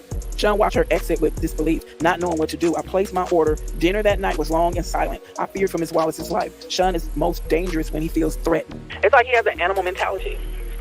Let's go on. No, she could not physically threaten him, but this threat was very real. If she goes public with her accusations, Sean's image will be damaged. I have felt for myself the extents he will go through in order to protect that image. Chapter 13, have some faith. The fact of the matter is, Sean was a complete control freak. He was absolutely the worst. But of all the things he did for control, this might have been one of the most despicable ones. We were in the bad boy office one evening, sitting in the lounge area, enjoying a meal. Sean was smoking one of those big cigars when Faith entered and sat down with us. She seemed relaxed as she said, "Hey guys," as I smiled. I never had any bad vibe from the marvelous Faith Evans. We never talked about the wild time the three of us shared at one of Sean's parties. I gave her a hug. "Hey girl, what's up?" Sean smiled and asked, "Hey, what brings you out?" She addressed Sean saying, "Look, when you asked me to hook up with Chris, I understood you needed to control him. I felt honored that you would choose me to monitor one of your most valuable assets. Chris is sweet." Sean laughed and said, "Honestly, I knew you would be good. Make the big man feel loved." I don't feel good about all this, Sean. Sean got that look in his eyes he gets before he blows his top. Faith saw it also. She treaded carefully. "Sean, you know I'm as loyal as they come." Sean leaned forward, unintentionally threatening, and said in a low tone, "Yeah. But Sean, Chris and I had a child together." Sean leaned back. He let out a deep breath. "I'm going to take care of you. You're not like Chris. You're loyal." Faith had a tear in her eye as she responded, "He didn't have to die. This is getting very touchy. Did she know? Did she suspect? Was this her trying to find out if Sean intentionally killed Biggie? I wanted to ask, but of course there was no way of doing that. This is so crazy." Sean sighed and replied, "He didn't. Don't get me wrong. I miss him, but he was leaving me anyway. No one cares about my pain."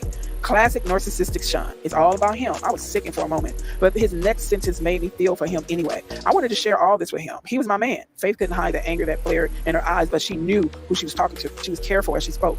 "Sean, you have friends you share things with." Sean sat forward again, and this time with malicious intention as he queried, "What the F is that supposed to mean?" "Chris had no one, only you." Sean lost it. "That fat F and that other piece of ish I had, you F?" I interjected while in shock. "You had her F pop?" Sean glared at me as he answered, yes, F and Pac. Those mother effers were going to try to start their own label and compete with me. Me. After all I did for that fat F, nah, I wasn't using resources to protect that mother effer. No F. Okay, we gotta stop it right there, man. That gets it real. We'll have to continue that later. That's crazy. God damn, boy. It's all allegedly, man. This is in the book. The book's out. It's been out for a while, you know. All this stuff is resurfacing. On the next show, we're gonna go into the newest accuser. Well, I think she came out before, but she had a press conference. You know, yeah. Some shit. Then they talking about a male prostitute that he was abusing the well that's trying to sue. All this stuff coming out. Yeah, man, it's crazy. A nigga got abused by Diddy.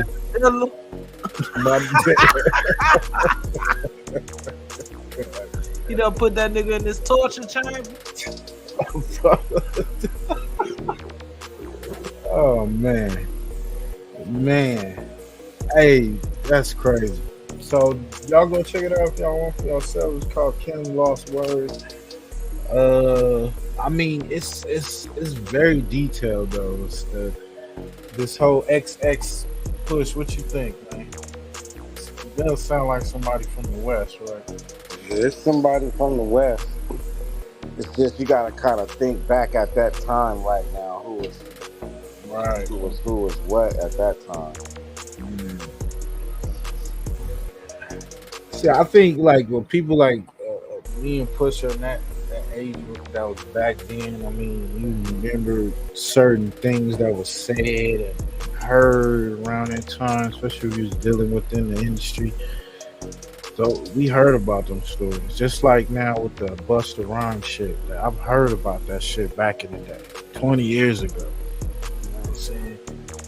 I didn't want to believe it, but now that shit surfacing. All this shit like, yeah, man, you heard about it? Yeah, that shit was true. Motherfuckers is weird as fuck. Bro, what if Wow, he was shit. talking about Exhibit? Oh, damn. The I didn't think. XXX, bro. I didn't think. I'm just. I'm just wondering. So we gonna come back to that, boy. Next show. We're gonna go a little deeper into this. That's the X from the West.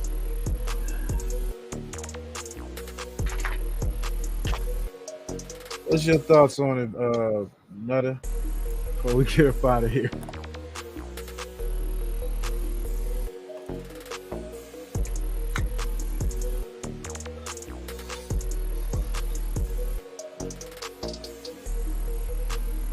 Nutter tapped out. X gonna give it to you. X gonna give it to you. That's the X on the West, bro. Oh man. At that time. If the hint is XXX. Yeah.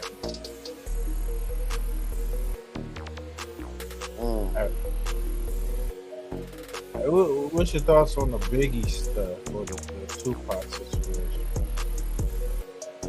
Man, that nigga's a maniacal nigga, bro. Yeah, it was time for Diddy to come down. It's crazy because the Face situation, like he was like, yeah, I had you sleep with Pac and all that other shit, but the who shot you situation, this record, you know, you remember back then, like when that shit hit, it was like automatically in the hip hop, you was thinking like, hell man, he coming at Pac. Pac took it as a diss, you know. You hear it in the book, like nobody caring about no L Cool J, and at the time nobody gave a fuck about L Cool J at the time. Even L Cool J had a record with I think on the Mr. Smith where he said something about Pac, or where he was trying to mac to a girl and the girl was fucking with Pac. You know, Pac had died at the time and shit. That actors. So I don't know, man. Said Yeah, Sean this shit is a wild. psychopath. Yeah.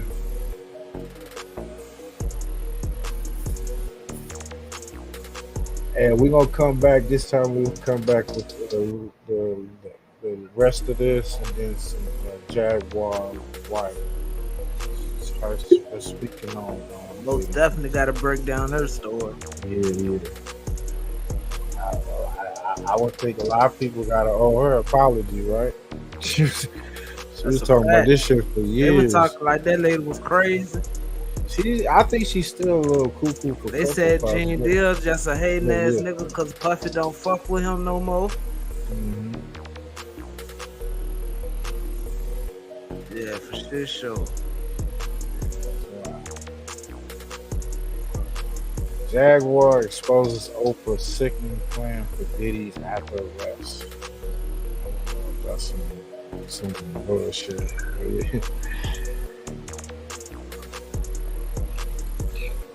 Oh, Tasha K. She went on Tasha K. Jaguar list the list of the other celebrities that may been on the freak off tapes.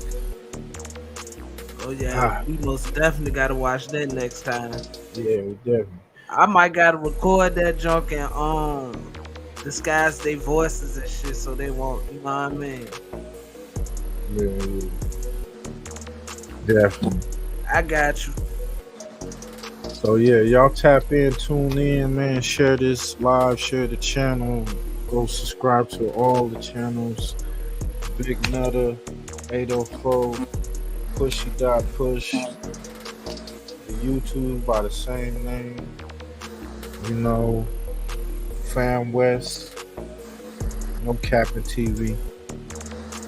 And follow the mods channels too. Salute to the mods. We out this bitch, man.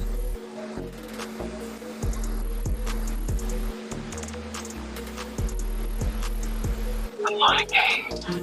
I love the hustle, man. Be feeling like one of them ball Peace out, y'all. bird magic or something. Yeah, you know when nigga got dope, nigga can leave the league. Salute to y'all. Everybody be safe, man. Catch up with y'all next show. I get all this love, feel like a money match. These niggas that be hating on some other shit. When I go, I want a documentary. The realest niggas going down the history. I get all this love, feel like a money match. I get all this love, feel like a money match. When I go, I want a documentary. The realest niggas going down the history. I get all this love, feel like a money match. These niggas that be hating on some sucker shit. When I go, I want a documentary. So if you ain't talking official shit, don't mention me. I'm never gonna change, switching lanes while sipping lane. Going hard, free my thoughts out the penitentiary. My brother said I can't let these fuck niggas get to me. Make sure y'all follow Five Mike. Shit, they gon' remember me. I get all this love, feel like a money match. These niggas that be hating on some other shit. When I go, I want a documentary. The realest niggas going down the history. I get all this love, feel like a money match. I get all this love, feel like a money match. When I go, I want a documentary. The realest niggas going down the history. If you want it raw, then I'm the one you ask for. Me and Jerry getting bricks off the backboard. Niggas foul, what you think we got them texts for? If you ain't buying what you coming around the set for, let me just be honest, I'm all about making $1. So if you ain't copping 5 bricks or better shit, I ain't got it. And excuse me for being modest, but I just spent like 5 on this designer. I get all this love, feel like a money match. These niggas that be hating on some other shit. Big Heavy. I want a documentary. Everybody that pulled up. I get all this love, feel like a money match. I get all this love, feel like a money match. When I go, I want a documentary. The realest niggas going down the history.